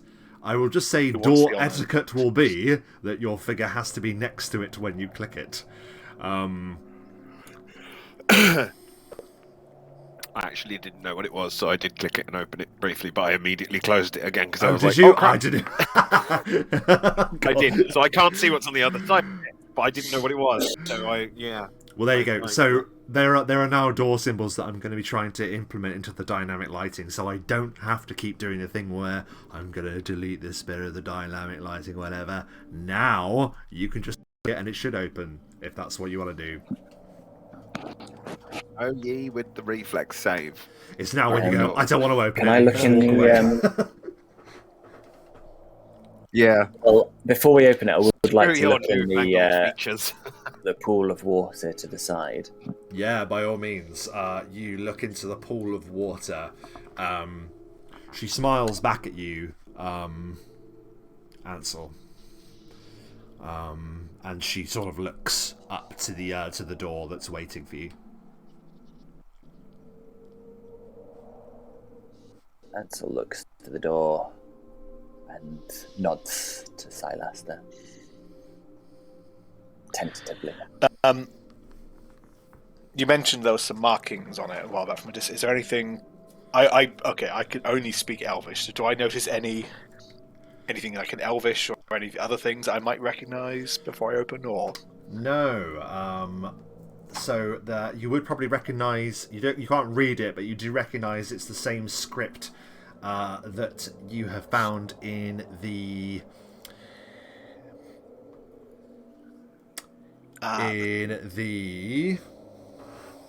The Lodestone? Yeah, the Lawstone Hall, that's right. You found it in the Lawstone Hall. In the convent. There we go. I remember my own campaign. Yes, in the convent. In the Lawstone Hall, you had found that there was a number of celestial... Yeah, that's right, yeah. Well, let's see what this button does. Kadunk. Hey! Oh. So, if you're able to open the door, you can click onto it. Oh, crap. Yeah, I can see it.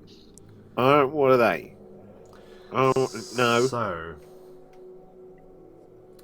you enter the... Are you still with me? It appears to have frozen. There we go, I'm back. Yeah. Yeah. I lock him in. You step in, and inside... Sorry.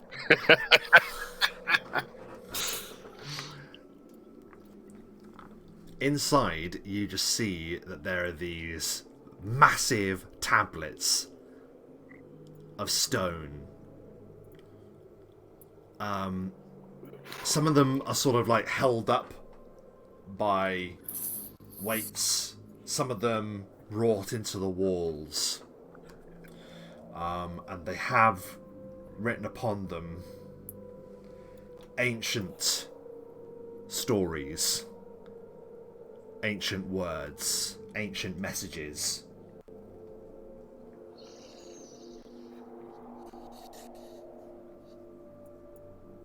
Do they give off a magical aura? Very, very faintly. Very faintly.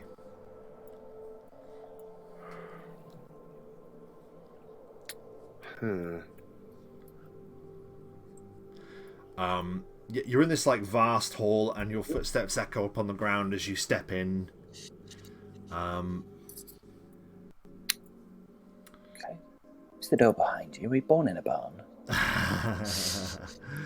There is a corridor that reaches far in front of you, and there is one that goes off to the right.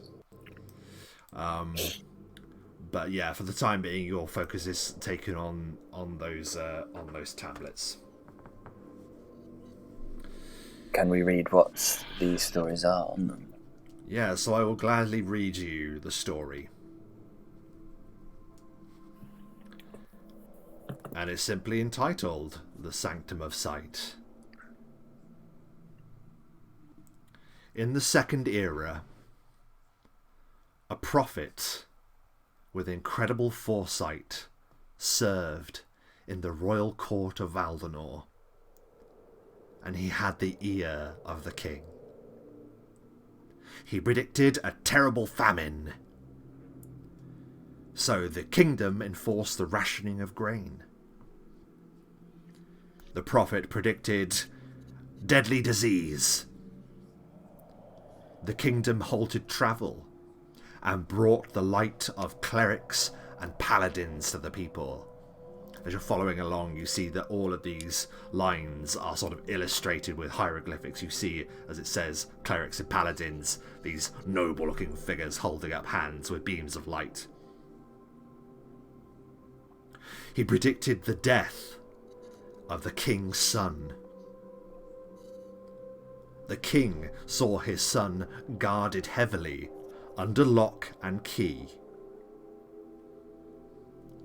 A fire broke out in the prince's chamber, who was unable to escape. This would not be the day that the prophet would die. Yet the king blamed the prophet for the tragedy, named him a heretic, and ordered his death. Yet the prophet had foreseen this, and he prepared his escape. He had sought the aid of the new court wizard, who provided him with magic scrolls that would change his appearance and disguise himself from anyone seeking him. Fleeing to the west of Orenthale, he took up residence within the caves of a sweeping valley. You look around and you see that the location looks oddly familiar to where you now stand. He covered the cave walls with carvings of prophecy. You look around and you see all of the different carvings in the walls. He went on to predict many of the sweeping events to occur in all of the eras ahead. He saw the banishment of the exalted, the shroud of Drenenfall, the fall of the Empirical, the great game of Zorfintal. Years passed as the prophet gave great and grave predictions to many figures of note who visited him in his exile. Then, one fateful day, he had a vision of his own death at the hands of a stranger. Fearing assassination commissioned by the king, he forbade any further pilgrimages to his cave. As he grew older, paranoia and suspicion weighed ever more heavily upon him.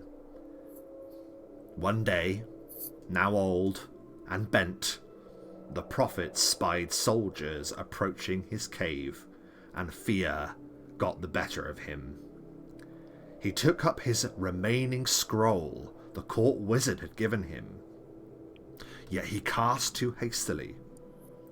The power of the spell stopped his frail heart. And when the troops arrived, they found a dead man who did not match the description of the prophet at all. It is as you read that final line that there is a howling through the halls of this place, and something tells you, Ansel, reflexively, to gaze into the gift that you received. Yeah, Ansel does so and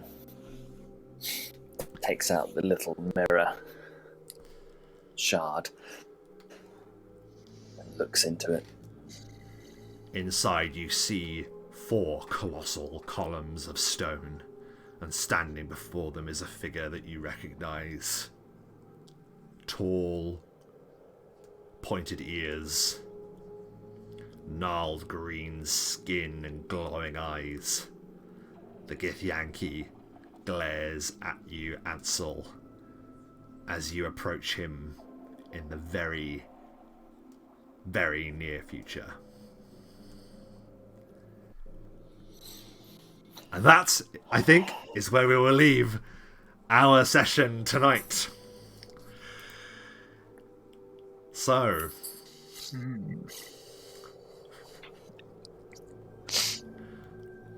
bit of a weird one.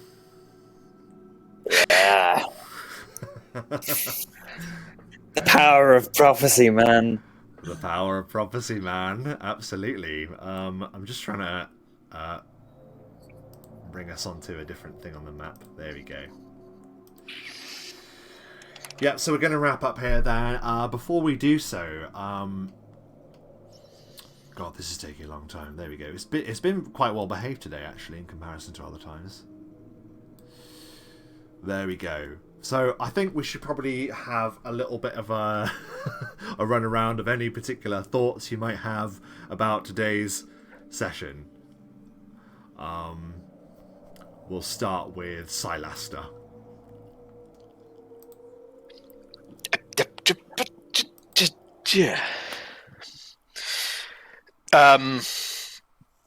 Hard to say. Silaster died, but didn't die. Yes. How much of the prophecy is bleeding out beyond the valley? Who knows? But interesting. And I say from a player perspective, I'd love that story to put into the notes. Yeah, gladly. I know I tried to be as clear as possible, but it would be nice to have it so you can read through it properly. But yeah. Little parable in the notes bit. Mm-hmm. Yeah, interesting. Okay, cool. There is an element of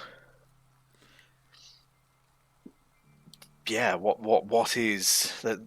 Is there more illusion than we thought? But yeah, cool. Obsidian. I say Obsidian. Matt, any thoughts before we sign out? Anything you want to add? I don't really have anything to add. I think we are once again reminded of just how incredibly squishy we appear to be.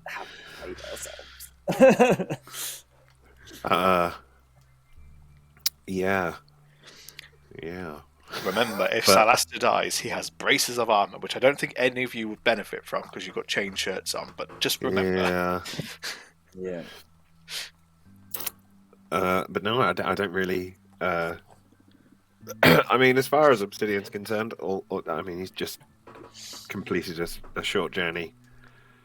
Admittedly, climbed a mountain, which is pretty cool, but otherwise, not a lot's happened. Through the power of intimidation. Yes, through the power of intimidation. Yes. Yeah, absolutely. Yeah, what a skill to choose.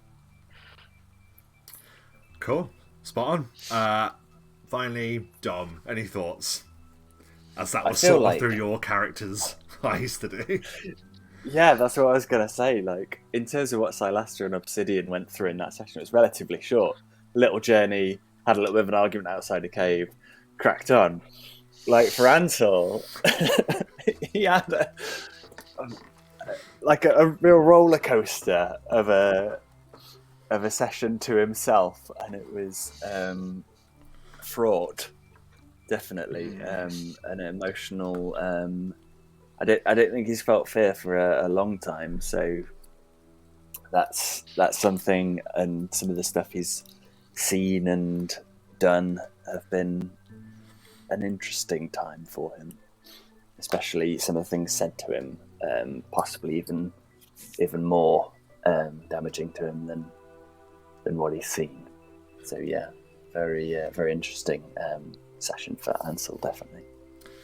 Yeah, I really loved your reaction to it as well. That you really ran with it, and that was something I have to say. Like, you can obviously put as much into a session as possible for a character to sink the teeth into, but unless you run with it, then it only goes so far. But yeah, you did a really great job with that, Dom. So thank you ever so much. I really enjoyed it. Thank you. That was a great great input from you this session. Really fantastic. So without further ado, thank you ever so much to my wonderful players for being so patient with me and such tomfoolery in a session. But yeah, next time we're going to be delving into the Sanctum of Sight, and yeah, we're gonna learn the true trajectory of this campaign, and I'm very, very excited about it. So if you watch live, thank you ever so much for stopping by. If you're watching us on Twitch, please give us a follow. We're ever so close to getting 50 followers, and we would really, really, really love it if we could reach that at some point. That'd be fantastic. And if you're watching on YouTube, as ever, don't forget to hit like if you like the video, and please subscribe if you'd like to see more like it. And yeah, thank you ever so much for watching. Leaves me just to say, roll them bones. Take care. Bye-bye.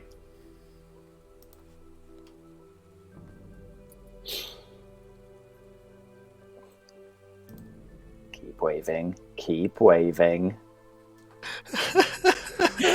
We're visual out, but the mics are still live. The mics are still live.